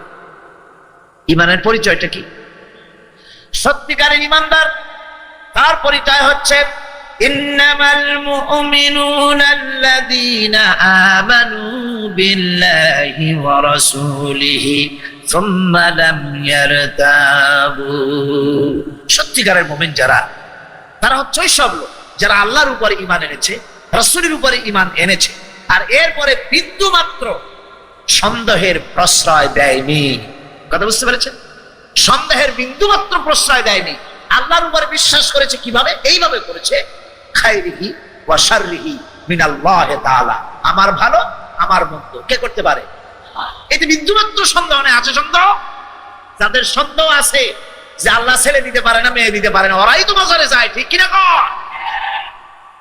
সন্দেহ রয়ে গেছে আল্লাহ দিবেন কিনা, সেই জন্য আরেকজন মন্ত্রী ধরা দরকার। ছোটবেলায় দেখছিলাম সরস্বতী পূজা হচ্ছে, দেখি সরস্বতীর সামনে সেখানে একটা টাকা, কিছু ধান, দোয়াত কলম, কিছু চাল। তো ওই হিন্দু এক ছাত্র ছিল আমার সাথে, তার বাড়িতে এই ঘটনা ঘটছে। আমি তারা জিজ্ঞেস করলাম যে সরস্বতী মূর্তির সামনে এগুলো কেন, এই টাকা ধান চাউল এগুলো তুইছো কেন? কয় যে এগুলি ভগবানকে স্মরণ করায় দেওয়া। কলম দেখে তিনি মনে করবেন আমার বিদ্যার দরকার, চাউল দেখে মনে করবে আমার চাউলের দরকার, তারপরে টাকা দেখে মনে করবে আমার ধনবান হওয়া দরকার। ভগবানকে স্মরণ করায় দেওয়ার জন্য এগুলি তার সামনে রাখা হয়, যে সব জিনিস রাখবো উনি স্মরণ করে আমার তাই দিবেন। আমি বললাম এইরকমই ভগবান তোমাকে, আল্লাহ রাব্বুল আলামিনকে স্মরণ করাই দিতে হবে, প্রশ্নই ওঠে না। সুতরাং ঈমান আনতে হবে আল্লাহর উপরে, এরকম ঈমান যে আমার ছেলে যদি না থাকে, সন্তান যদি না থাকে, কে দিতে পারেন? আল্লাহর নামটা নিলেন আমার সামনে দিয়ে 5-6 জনে, আর বাকি লোকেরা হা করে বসে থাকলেন। আল্লাহর নাম নিলে লজ্জা করে নাকি? ভয় করে নাকি? তাহলে চিল্লায় কোন সন্তান না থাকলে দেবে কে? আমি যদি অভাবগ্রস্ত হই তাহলে আমাকে সচ্ছল বানায় দেবে কে? আমি যদি কাঁদি আমার কাঁদার জবাব দিবেন কে? আমি যদি বিপদে পড়ি তার থেকে আমাকে বাঁচাবেন কে? আমার যদি অসুখ হয় তার থেকে কে মুক্ত করবে? শুনুন আমাদের পিতার ভাষা, আমাদের পিতা কে? মাশাআল্লাহ, আপনাদের ওয়াজ শুনে মজা আছে। তার মানে আমি বলার আগেই আপনারা ঠিক পান যে আমি কি করবো। ইব্রাহিম আলাইহিস সালাম আমাদের পিতা, তিনি যে কথাটা বলেছেন আল্লাহর কাছে এত প্রিয় হয়েছে, কথা আল্লাহ কোরআন শরীফ উঠাই দিয়েছে। সুবহানাল্লাহ। ইব্রাহিম আলাইহিস সালাম বলছেন ওয়াইদা মারিতু ফাহুয়া ইয়াশফিন, আমি যখন অসুস্থ হই তখন আল্লাহ রাব্বুল আলামিন আমাকে রোগ মুক্ত করে দেন। এটাই মা। অসুখ সারে না, আপনি দৌড়ে যাবেন আজমিরে, অসুখ ভালো হয় না দৌড়ে যাবেন বাগদাদে, ওষুধ ভালো হয় না চলে যাবেন হাইকোর্টের বাজারে। ইমান নষ্ট হয়ে গেছে। ইমান কি হয়ে গেছে? ইমান বরবাদ হয়ে গেছে। আল্লাহ পাক বলছেন সত্যিকারের মুমিন তো তারা, ইন্নামাল মুমিনুনা আল্লাযীনা আমানু বিল্লাহি ওয়া রাসূলিহি সুম্মা লাম ইয়ারতাবু। আল্লাহ এবং রাসূলের উপর ঈমান আনছে এমন ঈমান, সেই ঈমানের মধ্যে বিন্দু মাত্র সন্দেহের প্রশ্রয় দেয় না। রোগ যতই দুরারোগ্য হোক, যত কঠিন হোক, আমার রোগ থেকে মুক্ত করবেন কে? দেখেন না আইয়ুব আলাইহিস সালাম কি পরীক্ষাটা দিলেন, দেন নাই কোন? ওই রকম অসুখ হইলে আমরা কি পারবো? সামান্য জ্বর হয় 2 দিনে ছাড়ে না, তারপর কয় যে এত নামাজ পড়ি তারপরেও 104 ডিগ্রি জ্বর আমার হওয়া লাগে। সহ্য কথা। বন্ধুগণ, সন্দেহের প্রশ্রয় দেওয়া যাবে না আল্লাহর ঈমানে। 2 নম্বর হচ্ছে আল্লাহর প্রতি ঈমান, আর এরপর 1 নম্বরে আল্লাহর উপরে ঈমান, 2 নম্বরে রাসূলের প্রতি ঈমান। কার উপর ঈমান? এটাও বিন্দু মাত্র সন্দেহের প্রশ্রয় দেওয়া যাবে না। রাসূল হচ্ছেন নেতা। রাসূল কি? বিশ্ব নেতা, মুকাম্মাল নেতা, যার সমস্ত হুকুম উম্মতদের মানতে হবে।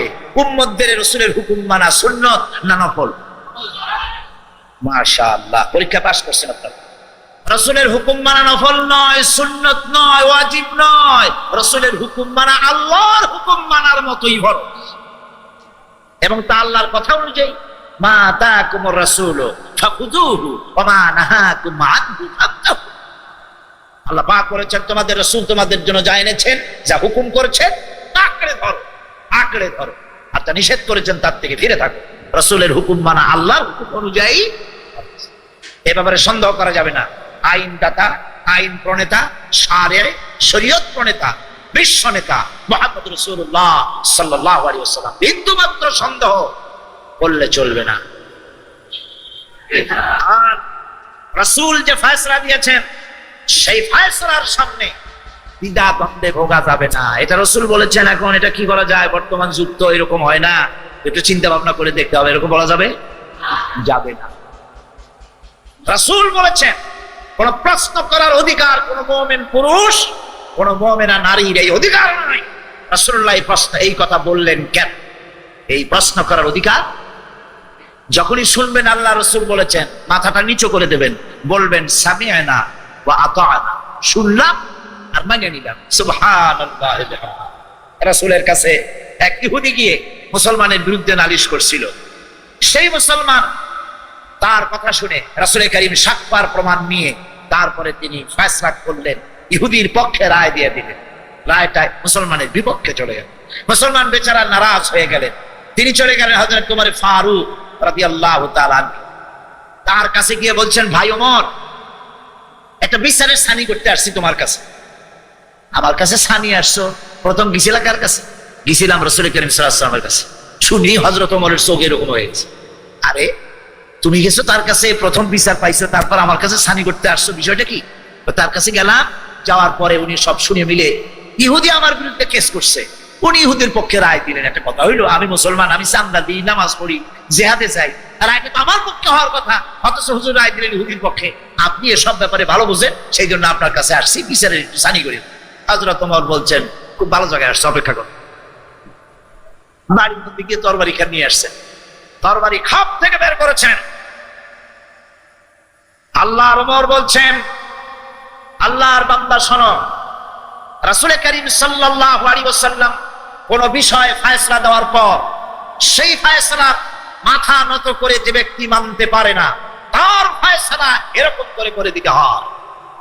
তরবারির আঘাত মারলেন, কল্লা ছিটকে কয়েক গজ দূরে পড়ে গেল।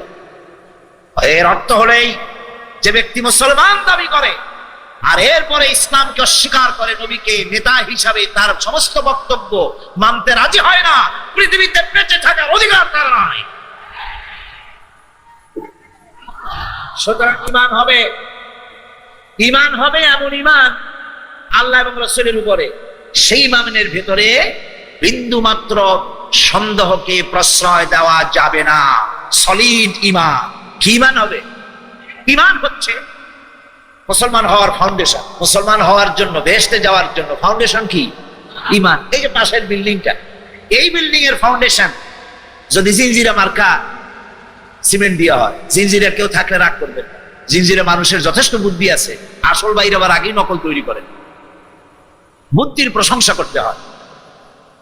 তো ওই ধরনের নকল সিমেন্ট দিয়া যদি এর ফাউন্ডেশন দেওয়া হয়, তাহলে ভূমিকম্প আসার আগেই তো ভাঙিয়ে শেষ হয়ে যাবে। ঠিক কিনা কর, জোরেগণ ঠিক কিনা? ফাউন্ডেশন মজবুত হতে হবে, বাইরের চাকচিক্য থাকুক আর নাই থাকুক। মুসলমানের সবচাইতে বড় ফাউন্ডেশন হচ্ছে তার ইমান। ফাউন্ডেশন কি? ইমান যদি মজবুত হয় তাহলে দুনিয়া এবং আখিরাতে নাজাত পাওয়া যাবে। মদিনা মুনাওয়ারায় হযরত ওমর রাদিয়াল্লাহু তাআলা আনহুর সময় অনাবৃষ্টির কারণে দুর্ভিক্ষ দেখা দিয়েছিল। তখন হযরত ওমর জাস্টিসদেরকে, ম্যাজিস্ট্রেটদেরকে ডেকে পরিষ্কারভাবে এলান করে দিয়েছিল, এখন যদি কোনো চোর ধরা পড়ে, এই দুর্ভিক্ষ চলাকালীন কোন চোর যদি ধরা পড়ে আর প্রমাণিত হয় পেটের জ্বালায় চুরি করেছে, খবরদার তার হাতকে তোমরা কাটবে না, খবরদার হাত কাটবে না। ইসলাম তো আগে পেটে দেয়। আগে কোথায় দেয়? পেটে, তারপরে দেয় পিঠে, আগে দেয় না। মানুষের খাওয়া, পড়া, শিক্ষা, চিকিৎসা, বাসস্থান সবটার গ্যারান্টি দেওয়া হয়। মদিনায় যখন এই গ্যারান্টি এসে গেল, চোরের হাত কাটা আইন মক্কায় নাজিল হয় নাই, নাজিল হয়েছে মদিনা মুনাওয়ারায়, রাসূলের মদনী জিন্দেগিতে। কোন সময়? যখন রাসূলুল্লাহ প্রেসিডেন্ট। রাসূলুল্লাহ কি?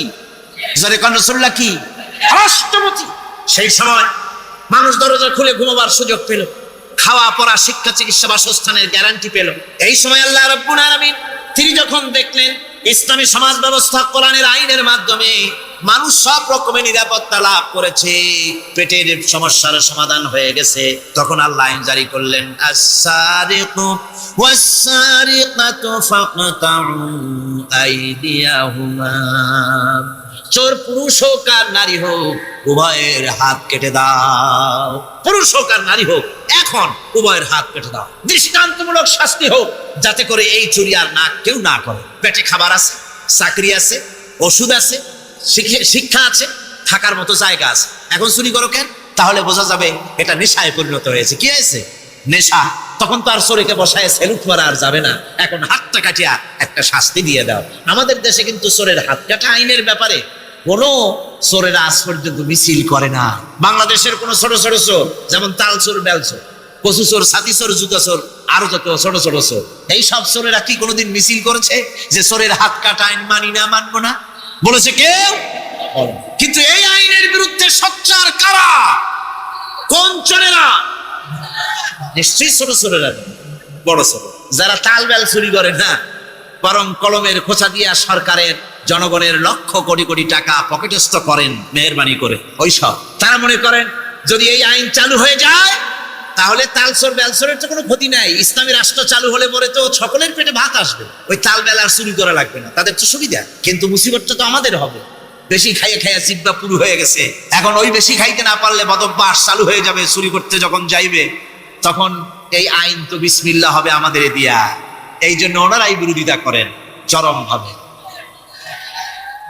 আর ইসলামের সব আইনের সাথে বিরোধিতা করার জন্য বাংলাদেশে যতগুলি পত্রিকা বেরিয়েছে তার মধ্যে শীর্ষস্থানে রয়েছে ভারতের রায়ের টাকায় পরিচালিত নিকৃষ্ট আবর্জনা পত্রিকা আজকের কাগজ। ওই কাগজে,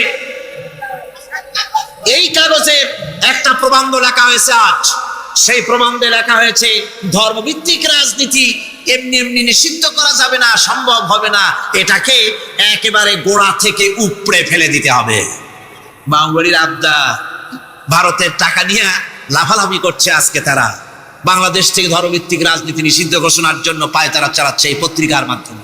এই পত্রিকার একমাত্র কাজ গোটা জাতিসত্তাকে দ্বিধা বিভক্ত করা, ইসলামের বিরুদ্ধে ইয়াং জেনারেশনকে খেপিয়ে তোলার জন্য আদা পানি খেয়ে লেগেছে। ধর্মভিত্তিক রাজনীতি নিষিদ্ধ ঘোষণা করার জন্য আপ্রাণ প্রচেষ্টা চালাচ্ছে। সংসদে পর্যন্ত এই বক্তব্য উঠানো হয়েছে, তাই না? সংসদে উত্থাপিত হয়েছে ধর্মভিত্তিক রাজনীতি নিষিদ্ধ ঘোষণা করতে হবে।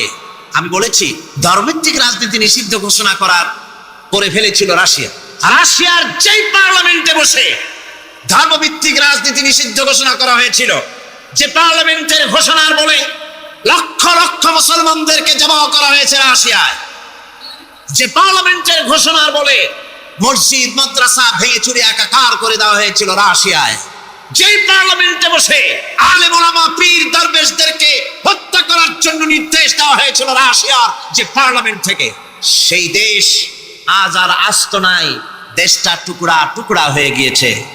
বাংলাদেশের পার্লামেন্টে আজকে যারা এই দুঃসাহসিক কথা বলছেন, ধর্মভিত্তিক রাজনীতি নিষিদ্ধ ঘোষণা করার কথা যারা উচ্চারণ করছেন, রাশিয়ার পার্লামেন্টের ইতিহাস ভুলে যাবেন না।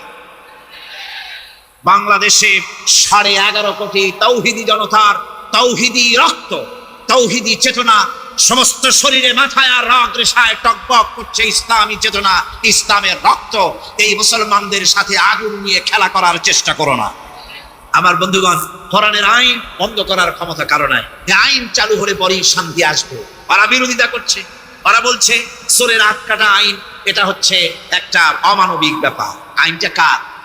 আল্লাহ। মানুষগুলি কার? তা তোমারা তো দরদ কেন? মায়ের চাইতে মাসির দরদ বেশি। এটা কি খুব সুলক্ষণ? না, এটা দারুণ কুলক্ষণ। সুতরাং আল্লাহ রাব্বুল আলামিন তার আইন হচ্ছে শাশ্বত আইন। চোরের হাত কাটা আইন অর্থই নয় যে বাংলাদেশ ইসলামী দল যদি ক্ষমতায় আসে পাইকারি দরে চোরের হাত কাটা আরম্ভ করবে না। ততক্ষণ পর্যন্ত আইন চালু হবে না যতক্ষণ পর্যন্ত সমস্ত মানুষ তাদের কর্মসংস্থান না হবে, খাবার না পাবে, চাকরি বাকরি না হবে, খেয়ে পরে খাওয়া পড়া শিক্ষা চিকিৎসা বাসস্থান সবটার গ্যারান্টি মিলবে, তারপরে আইন চালু হবে। এর আগে আল্লাহ রাব্বুল আলামিন ফৌজদারি দণ্ডবিধির আওতার ভিতরে চোরের কি শাস্তি হবে তা বললেন, নরহত্যার শাস্তি কি হবে তাও আল্লাহ পাক এখানে বলছেন, ইয়া আইয়ুহাল্লাযীনা আমানু কুতিবা আলাইকুমুল কিসাসু ফিল কাতলা। আল্লাহ পাক বলেন তোমাদের প্রতি নরহত্যার শাস্তি স্বরূপ কিসাস নির্দিষ্ট করা হয়েছে, অর্থাৎ হত্যার বদলে হত্যা করা। একজন মানুষ আর একজন মানুষকে হত্যা করেছে, কোরআনের আইন হচ্ছে ওকেও হত্যা করে। কি সুন্দর আইন, সুবহানাল্লাহ পড়েন। তাহলে কি হবে? রেডিও টেলিভিশনে পত্র পত্রিকার মাধ্যমে যদি খবর ছড়ানো হয় যে হত্যাকারীর বিচার হবে কোরআনের আইন অনুযায়ী, প্রকাশ্য রাজপথে হত্যাকারীকে তাকেও যদি হত্যা করে দেওয়া হয়, এই দৃশ্য উপস্থিত জনতা যত দেখবে, পত্র পত্রিকায় খবর পাবে, টেলিভিশনের পর্দায় দেখতে পাবে, যারা দেখলো এই সব লক্ষ লক্ষ জনতার ভেতরে মানুষ হত্যা করার দুঃসাহস আর আসবে? আল্লাহ পাক বলছেন এটা হচ্ছে মানুষের কিসাস, এর মধ্যে রয়েছে মানুষের জীবন। এরপরে নরহত্যার শাস্তি আল্লাহ পাক এভাবে কোরআনে কারীমের মধ্যে বললেন।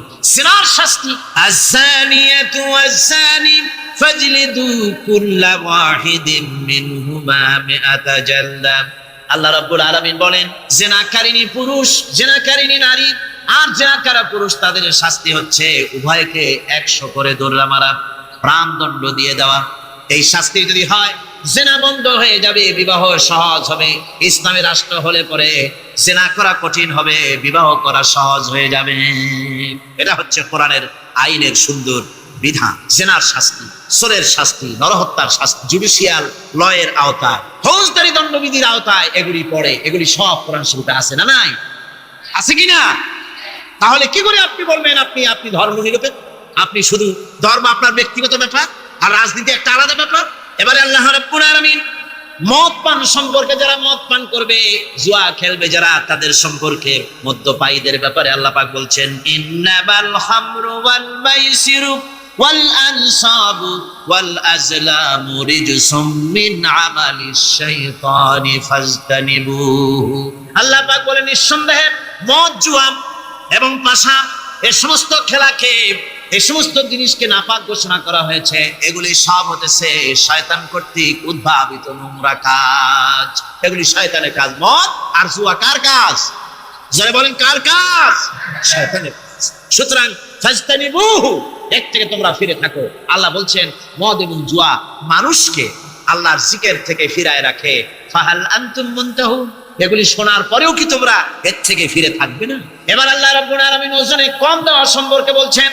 যারা ব্যবসায়ী, অনেক ব্যবসায়ী আছে, ব্যবসা করতে গিয়ে ধর্ম ব্যক্তিগত ব্যাপার, ব্যবসার মধ্যে ধর্ম নিতে চাই না। কয় যে ধর্ম দারুণ পবিত্র জিনিস, এত পবিত্র, শুধু মসজিদে থাকবে, শুধু মাদ্রাসায় থাকবে, আমার জীবনের বিস্তীর্ণ অঙ্গনে ধর্ম ঢুকতে পারবে না। তার মানে ভাবখানা এই, আল্লাহ এবং রসুলকে বলে দেওয়া হচ্ছে, হে আল্লাহ হে রসুল, তোমাদের উপরে 144 জারি করে দিলাম, শুধু মসজিদে আর খানকায় থাকো, মাদ্রাসায় থাকো, আমাদের জীবনের বিস্তীর্ণ অঙ্গনে তোমাদের কোনো প্রবেশের অধিকার নাই। জোরে কর নাউজুবিল্লাহ। আল্লাহ পাক মানুষের জীবনের সকল ক্ষেত্রে আইন চলবে আল্লাহ। ইনিল হুকমু ইল্লা লিল্লাহ, আইন চলবে কার? আল্লাহ রাব্বুল আলামিন বলেন ওজনে কম দিও না। ওয়াউফুল কাইলা ইযা কিলতুম ওয়াজনু বিল কিসতাসিল মুস্তাকিম। মেপে যখন কোন জিনিস দিবে পরিমাপে কম দিবে না, ওজন করে যখন দিবে ওজনেও কম দিবে না। আল্লাহ পাক কোরআনে কারীমের মধ্যে সুন্দর করে সব কথা বলে দিলেন। ওজনে কম করো না, পরিমাপে কম করো না, সঠিকভাবে এটাকে দিও। ইয়াতীমের মাল সম্পর্কে কোরআন বলছে, ওয়ালা তাকরাবু মালাল ইয়াতীমি ইল্লা বিল্লাতী হিয়া আহসান। ইয়াতীমের মাল ভক্ষণ করা তো দূরের কথা, এর নিকটবর্তী হয় না। তবে হ্যাঁ, এতিম বয়সপ্রাপ্ত হওয়া পর্যন্ত যদি আমানত রাখো সেটা ভিন্ন কথা, কিন্তু এতিমের মালকে ভক্ষণ করো না অবৈধভাবে।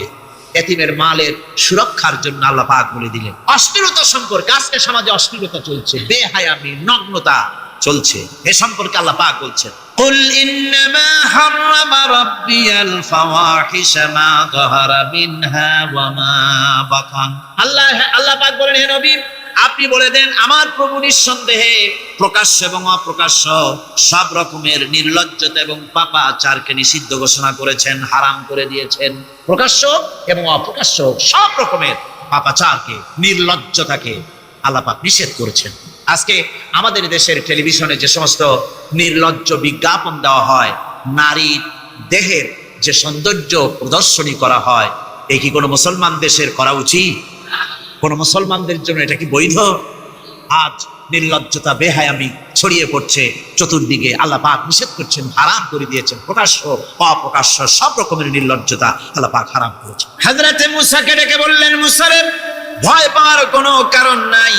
প্রতিষ্ঠিত একটি সরকারের বিরুদ্ধে তোমাকে নামায় দিয়া ময়দানে তোমাকে আমি একা ছেড়ে দেই নাই।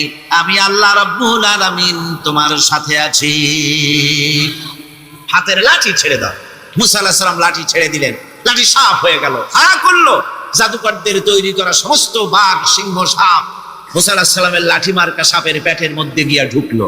এটা ছিল মুসা আলাইহিস সালামের মুজিজা। হযরত দাউদ আলাইহিস সালামের মুজিজা ছিল, আল্লাহ রাব্বুল আলামিন তাকে মুজিজা দিয়েছিলেন, গলার সুন্দর আওয়াজ দিয়েছিলেন। তিনি যখন জাব্বুর শরীফ তেলাওয়াত করতেন, উড়ন্ত পাখিরা ওড়া বন্ধ করে চতুর্দিকে বসে আল্লাহর কালাম শুনতো। তিনি লোহা দিয়ে অস্ত্র তৈরি করতেন।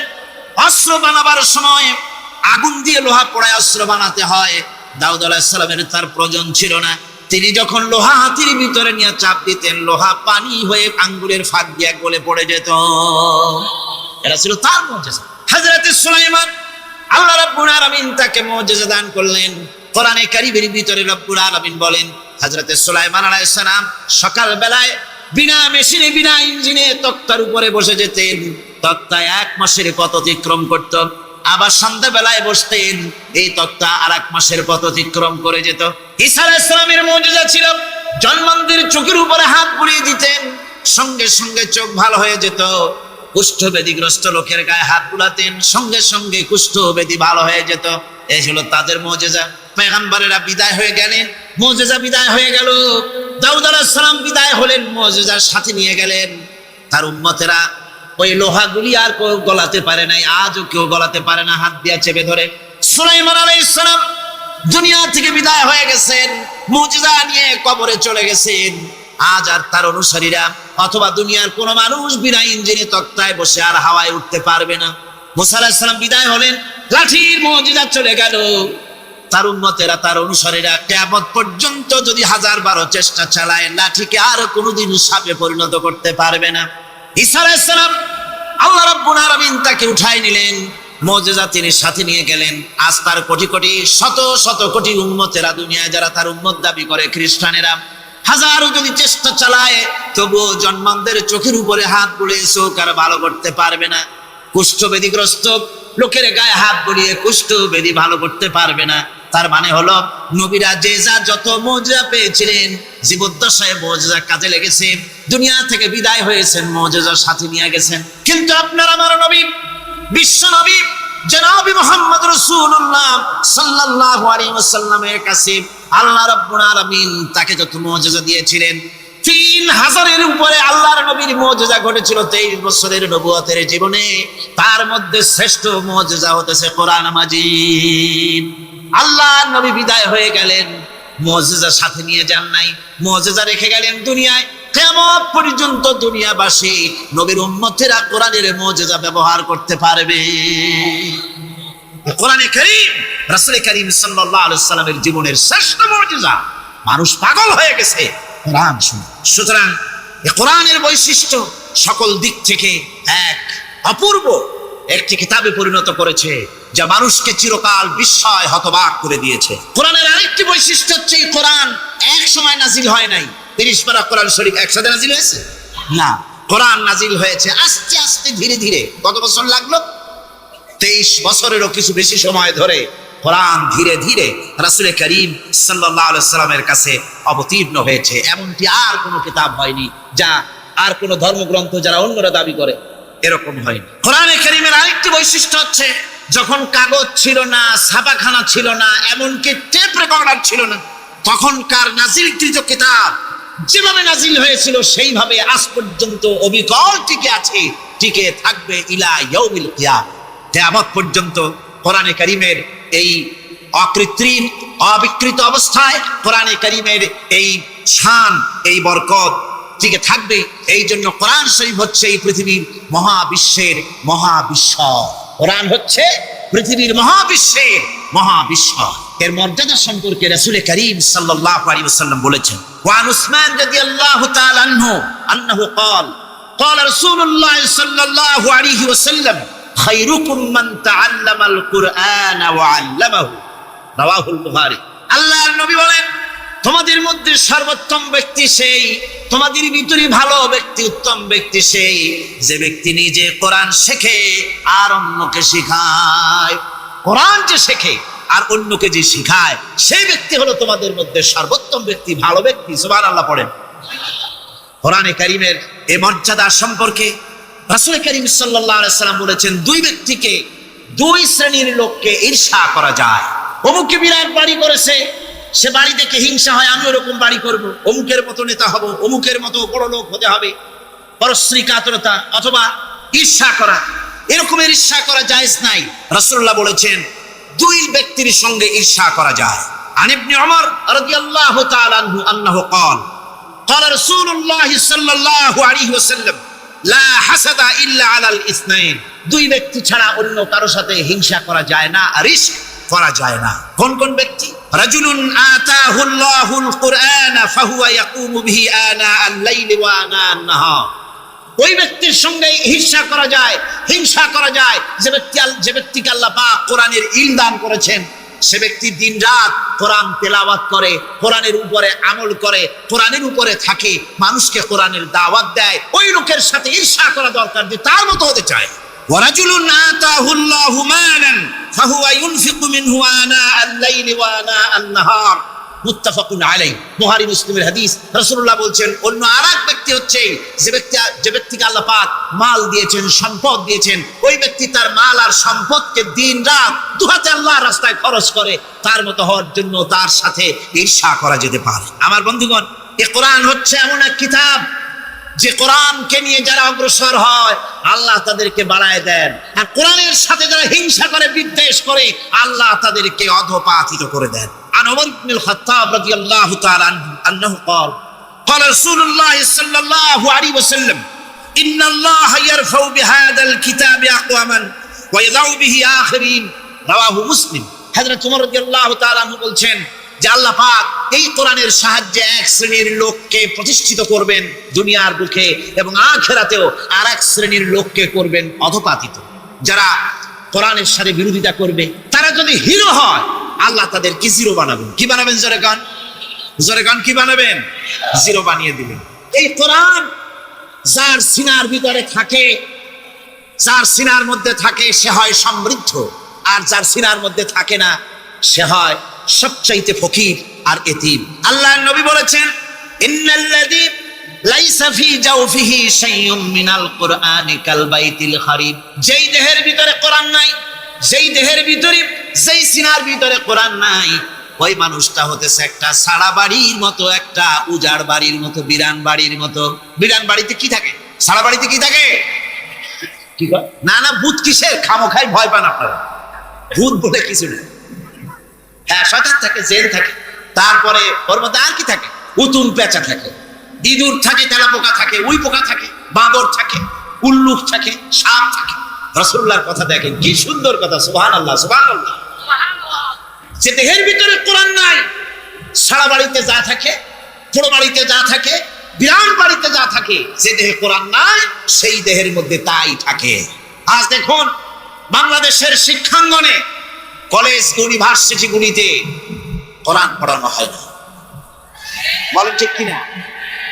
আমাদের বিশ্ববিদ্যালয়গুলিতে কোরআন পড়ানো হয়, তাফসীর পড়ানো হয়, হাদিস পড়ানো হয়।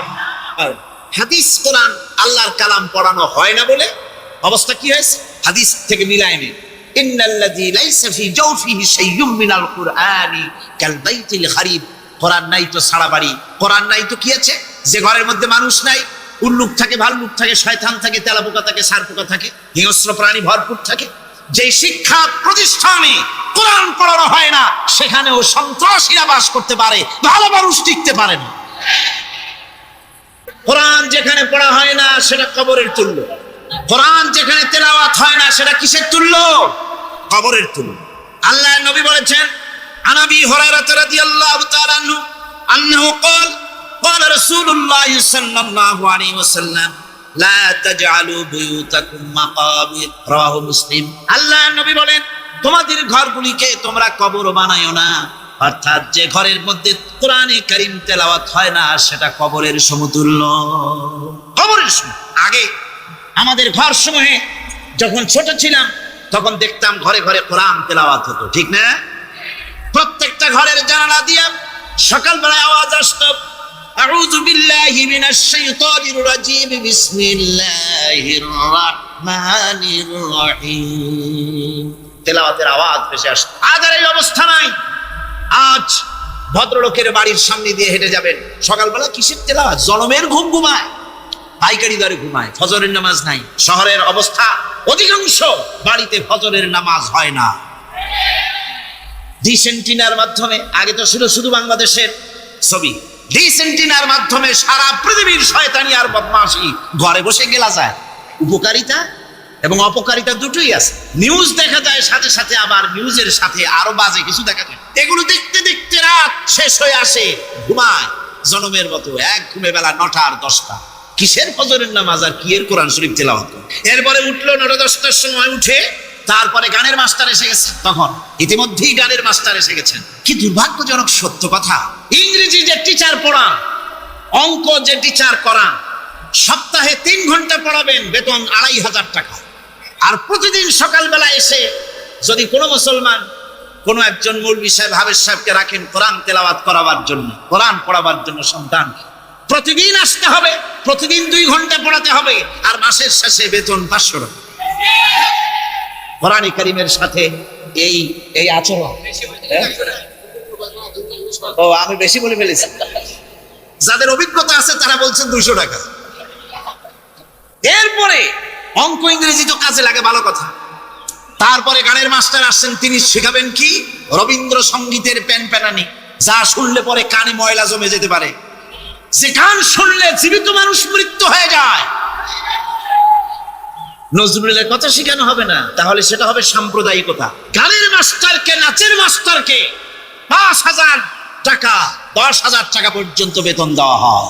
এ জাতির জন্য আল্লাহর রহমত কেমনে আসবে, কি কারণে আসবে?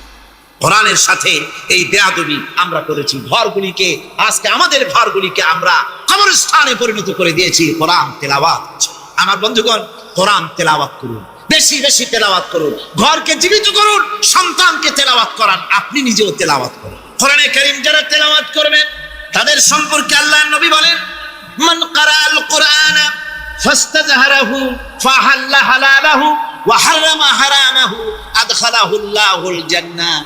আল্লাহর নবী বলেন, যে ব্যক্তি কোরআন শরীফ তেলাওয়াত করবে এবং কোরআনের হালাল অনুযায়ী হালালকে মেনে চলবে, হারাম অনুযায়ী হারাম থেকে ফিরে থাকবে, এরকম কোরআনের উপরে যে তেলাওয়াত করবে আর আমল করবে, আল্লাহ রাব্বুল আলামিন কিয়ামতের দিন তাকে জান্নাতের ভিতরে প্রবেশ করাবেন।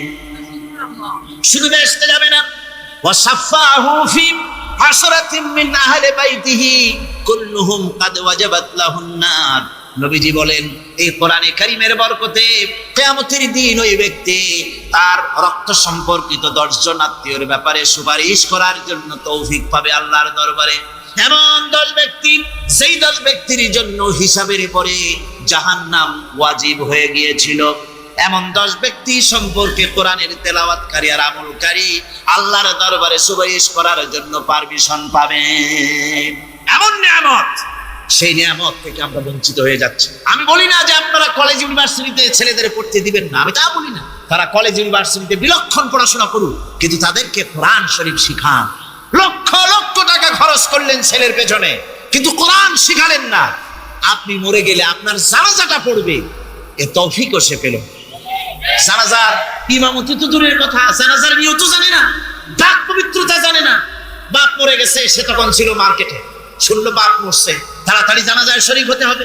প্যান্টও পাক নাই, যেহেতু পেশাবের যখন বেগ এসেছিল দেওয়ালের পাশে দাঁড়াইয়া কাম সারছে, দোয়া মোছার কাম নাই, মাথায় টুপি নাই, নাক মোছা রুমাল ছিল পকেটে, রুমালটা মাথায় দিয়া দাঁড়ায় গেল। আল্লাহু আকবার। বাপের কপালে যা আছে তাই হোক। তারপরে বাপ মরে গেছে, কান্না শুরু করেছে। যেদিন মরছে সেদিন কাঁদতেছে, পরের দিনও একটু মুখ মলিন কাঁদতে। নাম বল্টু মিয়া। তার আবার এক বন্ধু আছে, তার নাম শান্টু মিয়া। শান্টু মিয়া বলছে, মিয়া বল্টু কান্দো কেন? বাপ মরে গেছে। বা এগুলো বাঁচে নাকি? এগুলো মরেই যায়। আমার একটা ছিল, ওটাও মরছে। চিরকাল কারো বাপ থাকে, সুতরাং এত মন খারাপ কেন? আসো, ইন্ডিয়া থেকে ভালো একটা বই আসছে, সেটা দেখে এত আনন্দ পাবে। বাপ তো বাপ, 14 গোষ্ঠী মরলেও মনের দুঃখ বুঝে যাবে। এরপরে বাড়ি এনে তাকে সিনেমার ছবি দেখানো হলো। ছবি সে দেখলো, ফেরার সময় বাপের কবরের কাছ থেকে যাওয়ার সময় দাঁড়িয়ে গেল ক্ষণিকের জন্য। আর বাপ, বিদায় হয়ে গেলা, কি দেব তোমার? কিছু তো নাই আমার কাছে, তাই সারা রাত ধরে যা কিছু দেখলাম এগুলি তোমার আমল নামায় দিয়ে গেলাম। জোরে কর নাউজুবিল্লাহ। আমি সমস্ত পিতাদেরকে বলতে চাই, সন্তানদেরকে কোরআন শিখান, কাজে লাগবে। কোরআন শিখালে কাজে লাগবে। কোরআন শরীফ মুখস্থ করেন, বেশি করে মুখস্থ করেন কোরআনে কারীম, আপনার ফায়দা হবে। হযরত ওমর রাদিয়াল্লাহু তাআলা আনহু বর্ণনা করছেন যে রাসূল কারীম সাল্লাল্লাহু আলাইহি ওয়াসাল্লাম বলেছেন, ইউকালু লিসাহিবিল কুরআনি ইকরা ওয়ারাত্তিল কামা কুনতা তুরাত্তিলু ফিদ দুনিয়া। কিয়ামতের দিন জান্নাতীদেরকে, বেহেশতীদেরকে আল্লাহ রাব্বুল আলামিন বলবেন, কোরআন শরীফ তেলাওয়াত করো আর উপরের দিকে উঠতে থাকো। কোরআনে যেভাবে দুনিয়ার বুকে কোরআনে কারীম তুমি মুখস্থ করেছিলে, ধীরে ধীরে তেলাওয়াত করতে, ওইভাবে ধীরে ধীরে কোরআন তেলাওয়াত করো আর উপরের দিকে উঠতে থাকো। আল্লাহ পাক বলতে থাকবেন, উপরের দিকে ওঠো, তেলাওয়াত করো আর ওঠো। উঠতে উঠতে যেই জায়গায় গিয়ে তোমার তেলাওয়াত শেষ হয়ে যাবে, জান্নাতের ওই জায়গাটা তোমার জন্য বরাদ্দ হবে। আবু দাউদ শরীফের হাদিস। জান্নাতের ওই জায়গাটা তোমার জন্য বরাদ্দ হবে। এখন যাদের শুধু সূরা ইখলাস আর সূরা কাউসার মুখস্থ, তারা তো 2 পা আগাই বসে যাবে, উঠতে পারবে না। বেশি বেশি মুখস্থ করেন, হাফেজে কোরআন হন অথবা হাফেজের মতো হন। বেশি বেশি মুখস্থ করেন সূরা ইয়াসিন, সূরা দুহান, সূরা আর রহমান, সূরা ওয়াকিয়া, সূরা মুজাম্মিল, এই সমস্ত সূরা, বেশি সূরা আল আরাফ, সূরা কাহাফ, সূরা মারিয়াম ইত্যাদি মুখস্থ করেন। কিয়ামতের দিন কাজে লাগবে। জান্নাতের অত উঁচায় উঠতে পারবেন। হাফেজ কোন জায়গায় যাবে? সুবহানাল্লাহি ওয়া বিহামদিহি। 30 পারা কোরআন যার সিনার ভিতরে, জান্নাতের কোন জায়গাটা আল্লাহ তাকে বরাদ্দ করবেন? সুবহানাল্লাহ, সুবহানাল্লাহ। কোরআনে কারীমকে মুখস্থ করুন, বেশি করে মুখস্থ করুন। কোরআনে কারীমকে বেশি করে তেলাওয়াত করুন। এ কোরআনে কারীমকে যারা বেশি করে তেলাওয়াত করবে, তেলাওয়াত করতে গিয়ে যারা আল্লাহর কাছে কিছু চাওয়ার সময় পাবে না, তাদের সম্পর্কে রাসূল করিম সাল্লাল্লাহু আলাইহি ওয়াসাল্লাম বলেছেন হাদিসে কুদসি, রাসূল করিম সাল্লাল্লাহু আলাইহি ওয়াসাল্লাম বলেছেন ইয়াকুলুর রাব তাবারাক ওয়া তাআলা মান শাগালাহুল কুরআন আন যিকরি মাসআলাতি আতাইতুহু আফজালা মা উতিয়া সাইলিন। আল্লাহর নবী বলেন, আমার আল্লাহ পাক বলেছেন, কোরআন তেলাওয়াত করতে গিয়ে যারা ব্যস্ত থাকে, কোরআন তেলাওয়াত করতে করতে যারা আমার কাছে হাত পেতে কিছু চাওয়ার সময় পায় না, যারা আমার কাছে হাত পেতে কিছু চায়, তাদের থেকে তেলাওয়াতকারীদেরকে আমি রব্বুল আলামিন বেশি করে দেই। জোরে বলেন সুবহানাল্লাহ। কোরআন তেলাওয়াত করতে করতে যারা আল্লাহর কাছে হাত পেতে চাওয়ার সময় পায় না, আল্লাহ পাক বলেন যারা চায় তাদের থেকে তেলাওয়াতকারীকে আমি বেশি দেই। আমার বন্ধুগণ, শুধু তাই নয়, এ কোরআনে কারীম যারা তেলাওয়াত করবে, আমল করবে, কিয়ামতের দিন তার মা বাপের মাথার উপরে আল্লাহ রাব্বুল আলামিন, আবু দাউদ শরীফের হাদিসে এসেছে, তার মা বাপের মাথার উপরে নূরের টুপি পরিধান করানো হবে, এমন নূরের টুপি, এমন নূরের তাজ পরানো হবে, চন্দ্র সূর্যের আলোকে ম্লান করে দেবে। হাসরবাসীরা প্রশ্ন করবেন, এ লোকটি কে? কোনো ফেরেশতা নাকি বলে না, কোনো নবী নাকি বলে না, তবে কি ইনি কে? জবাব হবে, ইনি হচ্ছেন সেই ব্যক্তি যিনি তার সন্তানদেরকে কোরআন শিখিয়েছিলেন। কোরআন শিখানোর কারণে আল্লাহ রাব্বুল আলামিন আজ তার মা বাপের মাথার উপরে নূরের টুপি পরিধান করে হাসরের ভিতরে মর্যাদা দিলেন। কিয়ামতের দিন দুনিয়া মর্যাদা পাওয়া যাবে, আখিরাতেও মর্যাদা পাওয়া যাবে যদি কোরআনে কারীমকে তেলাওয়াত করা যায়, আমল করা যায়, বোঝা যায়, তাহলে এই সমস্ত নিয়ামত আল্লাহ পাক দান করবেন। সুতরাং এই এত বড় নিয়ামত থেকে আমরা যেন কেউ বঞ্চিত হয়ে না যায়। কোরআন হচ্ছে এমন এক কিতাব যার তাফসীর লেখা হয় নাই। পৃথিবীতে এমন কোনো ভাষা নাই, পৃথিবীর উল্লেখযোগ্য সবগুলি ভাষায় কোরআনে কারীমের তাফসীর লেখা হয়েছে, কিন্তু কোন মুফাসসির আজ পর্যন্ত কথা বলেন নাই যে আমি যে তাফসীর লিখছি এর চাইতে ভালো তাফসীর আর কেউ লিখতে পারেও না আর পারবেও না, এটা শেষ, আর তাফসীর লেখা লাগবে না। এই কথা কেউ বলতে পেরেছে? জোরে বলেন, পেরেছে? পারে নাই। তার কারণ কি? আল্লাহ রাব্বুল আলামিন বলেন, কুল লাউ কানাল বাহরু মিদাদান লিকালিমাতি রাব্বি লানাফিদাল বাহরু ক্বাবলা আন তানফাদা কালিমাতু রাব্বি ওয়ালাউ জিনা বিমিসলিহি মাদাদা। আল্লাহ পাক বলেন, নবী আপনি বলুন, আমার রবের কথাগুলি লেখার জন্য যদি সমুদ্রের পানিগুলি, সমুদ্রের সমস্ত পানিগুলি যদি কালিতে পরিণত হয়ে যায়, আর আমার রবের কথাগুলি যদি লেখা শুরু হয়ে যায়, আমার রবের কথাগুলি লেখার পূর্বে সমস্ত সমুদ্রের পানিগুলি শেষ হয়ে যাবে, তারপরে যদি আবার সমুদ্র ভরে দেওয়া হয়, আরো যদি লেখা হয়, তবুও আমার রবের কথা লেখা শেষ হবে না। আল্লাহ রাব্বুল আলামিন বলেন, ولو أن ما في الأرض من شجرة أقلام والبحر يمده من بعده 7 أبحر ما نفدت كلمة الله। আল্লাহ রাব্বুল আলামিন বলেন, মা নাফিদাত কালিমাতুল্লাহ। আল্লাহ পাক বলেন, 7টা সমুদ্রের পানি যদি একত্রিত করা হয়, 7টা সমুদ্রের পানি যদি এক জায়গায় করা হয়, এই পানিগুলি যদি কালিতে পরিণত হয়ে যায়, আর পৃথিবীর সমস্ত গাছগুলি যদি কলমে পরিণত হয়ে যায়, ওই গাছগুলি দিয়ে যদি ওই পানির কালি দিয়ে আমার প্রভুর কথা, আল্লাহ রাব্বুল আলামিনের কোরআনের কথা যদি লেখা শুরু হয়ে যায়, লিখতে লিখতে সমস্ত পানিগুলি, গাছগুলি শেষ হয়ে যাবে, আল্লাহ পাকের কালামের ব্যাখ্যা লেখা শেষ হবে না। মা নাফিদাত কালিমাতুল্লাহ, আল্লাহর কথা লেখা শেষ হবে না। এত বড় বিরাট আজিম কিতাব আল্লাহ পাক আমাদেরকে দান করেছেন, সুবহানাল্লাহ। এই কিতাবের এত বড় গুরুভার আল্লাহ রাব্বুল আলামিন বলেছেন, লাউ আনজালনা হাদাল কুরআনা আলা জাবালিন লারাআইতাহু খাশিআন মুতাসাদ্দিআন মিন খাশিয়াতিল্লাহ। আমি যদি এই কোরআনকে পর্বতের উপরে নাজিল করতাম, তাহলে তুমি দেখতে পেতে আমার ভয় ভীত সন্ত্রস্ত হয়ে পাহাড়গুলো চূর্ণ বিচূর্ণ হয়ে যেত। এত বড় আসিম কিতাব আমি তোমাদেরকে দান করেছি, যার গুরুভার বহন করতে কেউ রাজি হয়নি, পাহাড় পর্বত কেউ রাজি হয়নি, মানুষ রাজি হয়েছে। এই মানুষের উপরে আমি এটা অবতীর্ণ করেছি গোটা বিশ্ববাসীর সামনে এই কিতাব আমি দিয়েছি তোমাদেরকে, এর দ্বারা হিদায়াত তোমরা গ্রহণ করবে। কিয়ামতের দিন আল্লাহর এই বিরাট নিয়ামত আমাদেরকে দান করলো, আমরা এই নিয়ামতের না শুকর করেছি। অর্থাৎ এই কোরআনকে আমরা ব্যবহার করেছি, সঠিকভাবে করি নাই, বেঠিকভাবে করেছি। প্রথম দিন দ্বিতীয় দিন আমি বলেছি কোরআন শরীফকে শুধু তাবিজ তুমারের জন্য, শুধু সওয়াবের জন্য তেলাওয়াত করেছি। আসলে শুধু সওয়াবের জন্য তা আসলে কোরআন বুঝতে হবে, আমল করতে হবে, তবে না শান্তি পাবো। আপনি যদি কোরআন হচ্ছে মানুষের জীবন সমস্যার সমাধানের গ্রন্থ। ওষুধ খেলে রোগ ভালো হয়। ওষুধ খেলে কি হয়? কেউ যদি সকাল বেলায় তসবিহ হাতে নিয়ে 500 বার পরে ওষুধ ওষুধ ওষুধ 500 বার পড়লো, রোগ কি ভালো হবে? বরং রোগ আরো বাড়তে পারে চিল্লাইতে চিল্লাইতে। শীতের জন্য লেপ গায়ে গায়ে না দিয়া কেউ যদি চিল্লাইতে থাকে, জিকির করে লেপ্ত শোক লেপ্ত শোক লেপ্ত শোক, শীত কি বন্ধ হবে নাকি? পানির পিপাসায় ছটফট করে মানুষ যদি চিল্লায় পানি পানি পানি পানি পানি, পানি পিপাসা আরো বাড়বে। তাহলে কি বোঝা গেল? পিপাসা লাগলে পানি পান করতে হবে, শীত লাগলে কম্বলটা গায়ে দিতে হবে, রোগ হলে ওষুধটা খেতে হবে, তাহলে সব সমস্যার সমাধান হবে। অনুরূপ ভাবে আমরা শুধু কোরআনে কারীমকে তেলাওয়াত করি সওয়াবের নিয়তে, তার হুকুমগুলি জীবনের উপরে আমল করি না বলে আজকের জীবন আমাদের বিপর্যস্ত হয়েছে। ব্যক্তিতে, পরিবারে, রাষ্ট্রে শান্তি নাই, কোথাও শান্তি নাই এই কারণে।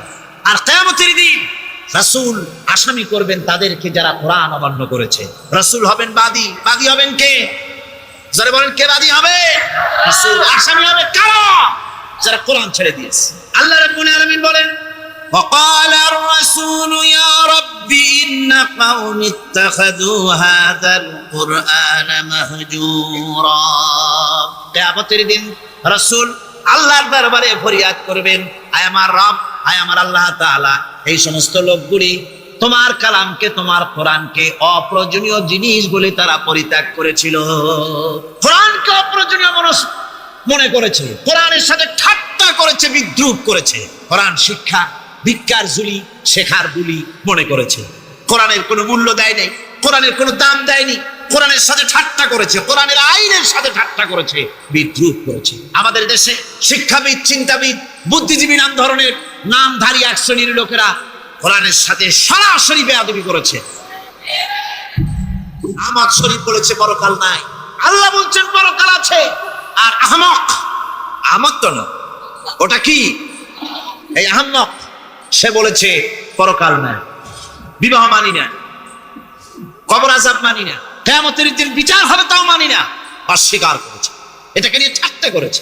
আহমদ শরীফ লিখেছেন নিজে যে আল্লাহ বলতে কেউ নাই, মানুষ তাকে চিন্তা করে সৃষ্টি করেছে, স্রষ্টা বলতে কেউ নাই। তারপরে আর একটা মেয়ে লোক, আমি ওটার নাম নিতে ঘৃণা বোধ করি, এটি হচ্ছে চরম ধর্মদ্রোহী, রাষ্ট্রদ্রোহী, নাস্তিক, জাহান্নামের কীট, ডাস্টবিনের আবর্জন। এই মেয়ে লোকটি বলেছে, তার বইতে লিখেছে বেহেশত হচ্ছে এক অসভ্য উদ্যান। কোরআন শরীফে আল্লাহ পাক বলেছেন আমলে সালেহ যারা করবে, নবীরা, ওলিরা, সিদ্দিকীন, শুহাদা সব যাবে জান্নাতে। আর সেই জান্নাতকে এই হাবিসা, এই নিকৃষ্ট ধর্মদ্রোহী, রাষ্ট্রদ্রোহী মহিলা, এই সে বলেছে বেহেশত হচ্ছে এক অসভ্য উদ্যান। পৃথিবীর অতৃপ্ত বহুগামী পুরুষেরা তাদের থাকার জায়গা হবে ওই বেহেশতের মধ্যে। নাউজুবিল্লাহ। এই মেয়ে লোকটি সমগ্র নারী জাতির কলঙ্ক। ভারত, বাংলাদেশের শ্রেষ্ঠ শত্রু ভারত, এই শয়তানকে পয়সা দিয়ে পুষতেছে। কলকাতায় দাওয়াত দিয়ে আনন্দ পুরস্কার দিয়েছে। সে তার বইয়ের মধ্যে, কত বড় নির্লজ্জ মেয়ে, বইয়ের মধ্যে লিখছে, বাসে বসে আমি যখন দেখি ছেলেরা পেশাব করার জন্য বাস থামলি, বাসের থেকে নেমে দেওয়ালের পাশে গিয়ে প্যান্টের বোতাম খুলে পেশাব করে, আর মেয়েরা চুপ করে বসে থেকে পেশাবের যন্ত্রণা নিয়ে কষ্ট পায়, আমি আনন্দ পাবো সেই দিন যেদিন মেয়েরাও বাস থেকে নেমে দেওয়ালের পাশে দাঁড়িয়ে পেশাব করতে পারবে। এটা কি একটা মানুষ? অসভ্য জানোয়ার একে জন্ম দিয়েছে, আল্লাহই ভালো জানে। আমার বন্ধুগণ, তার অসভ্যতার শেষ নাই। কোরআন নিয়ে ঠাট্টা করেছে, বলেছে আমার মা রাতের বেলায় ঝুলে ঝুলে সূরা ইয়াসিন পড়ে, আমি চিন্তা করি যে কত বাজে কাম করতেছে সে। বলছে আল্লাহ পাক কোরআনের মধ্যে পুরুষকে বেহেশতের হুরিদের কাঁচা মাংসের লোভ দেখাইয়া, মদ খাওয়াবার লোভ দেখিয়ে তাদেরকে নামাজ রোজা করার জন্য বাধ্য করতেছে। বেহেশতে কি শরাব, বেহেশতে কি মদ পান করানো হবে? না, বেহেশতে মদ পান করানো হবে না। মদ তো নাপাক জিনিস। আল্লাহ পাক বলছেন বেহেশতে পান করানো হবে। ওয়াসাকাহুম রাব্বুহুম শারাবান তাহুরা।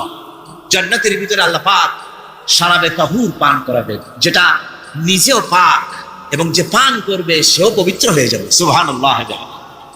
সুতরাং এই কোরআন নিয়ে ঠাট্টা বিদ্রুপ যারা করেছে, কিয়ামতের দিন আল্লাহর দরবারে তাদেরকে উঠতে হবে, আজ হোক কাল। আমি জানি না বাংলাদেশ সরকার ভারতের ভয়ের চোটে এই মেয়ে লোককে পুলিশ প্রহারা দিয়া পুষতেছে নাকি আমার বুঝে আসে না।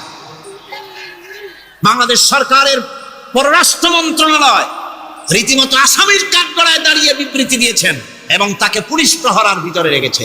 বাংলাদেশের দণ্ডবিধি অনুযায়ী ওর তো ফাঁসি হয়ে যাওয়া উচিত। কোরআনের বিরুদ্ধে কথা বলেছে, আল্লাহর কোরআন নিয়ে ঠাট্টা করেছে। আমার বন্ধুগণ, কিয়ামতের দিন যখন এরা উপস্থিত হবে আল্লাহর দরবারে, আল্লাহ রাব্বুল আলামিন কোরআনের সাথে যারা ঠাট্টা করেছে, বিদ্রুপ করেছে, কোরআনের আইনকে নিয়ে যারা ঠাট্টা বিদ্রুপ মজাক উড়াইছে, কিয়ামতের দিন তাদেরকে বলা হবে ওয়াকিলাল ইয়াউমা নানসাকুম কামা নাসিতুম লিকা ইয়াউমিকুম হাদা। কিয়ামতের দিন আল্লাহ রাব্বুল আলামিন কোরআনের ঠাট্টাকারী, কোরআনের বিদ্রুপকারী, কোরআনের আইনের অমান্যকারীদেরকে বলবেন আমি আজকে তোমাদের ভুলে গেলাম, যেমন করে তোমরা এই দিনে আমার সঙ্গে সাক্ষাৎকারের কথা ভুলে গিয়েছিলে। তোমরা যেমন আমার আজকের এই কিয়ামতের দিনের কথা যারা ভুলে গিয়েছিলে, আজকে আমিও তোমাদেরকে ভুলে গেলাম। এরপরে কি হবে? ওয়ামাওয়াকুমুন নার ওয়া মা লাকুম মিন নাসিরিন। আল্লাহ পাক বলেন এরপরে এদের জায়গা হবে জাহান্নাম, আর এদের সাহায্যকারীও কেউ থাকবে না, জাহান্নামে চিরকাল থাকতে হবে। এটা এই জন্য যে তারা আল্লাহর কোরআনের সঙ্গে ঠাট্টা করেছে, বিদ্রুপ করেছে, কোরআনের আইন মানে নাই, কোরআনের আইনকে অমান্য করে চলেছে। এই জন্য কিয়ামতের দিন আল্লাহ রাব্বুল আলামিন তাদের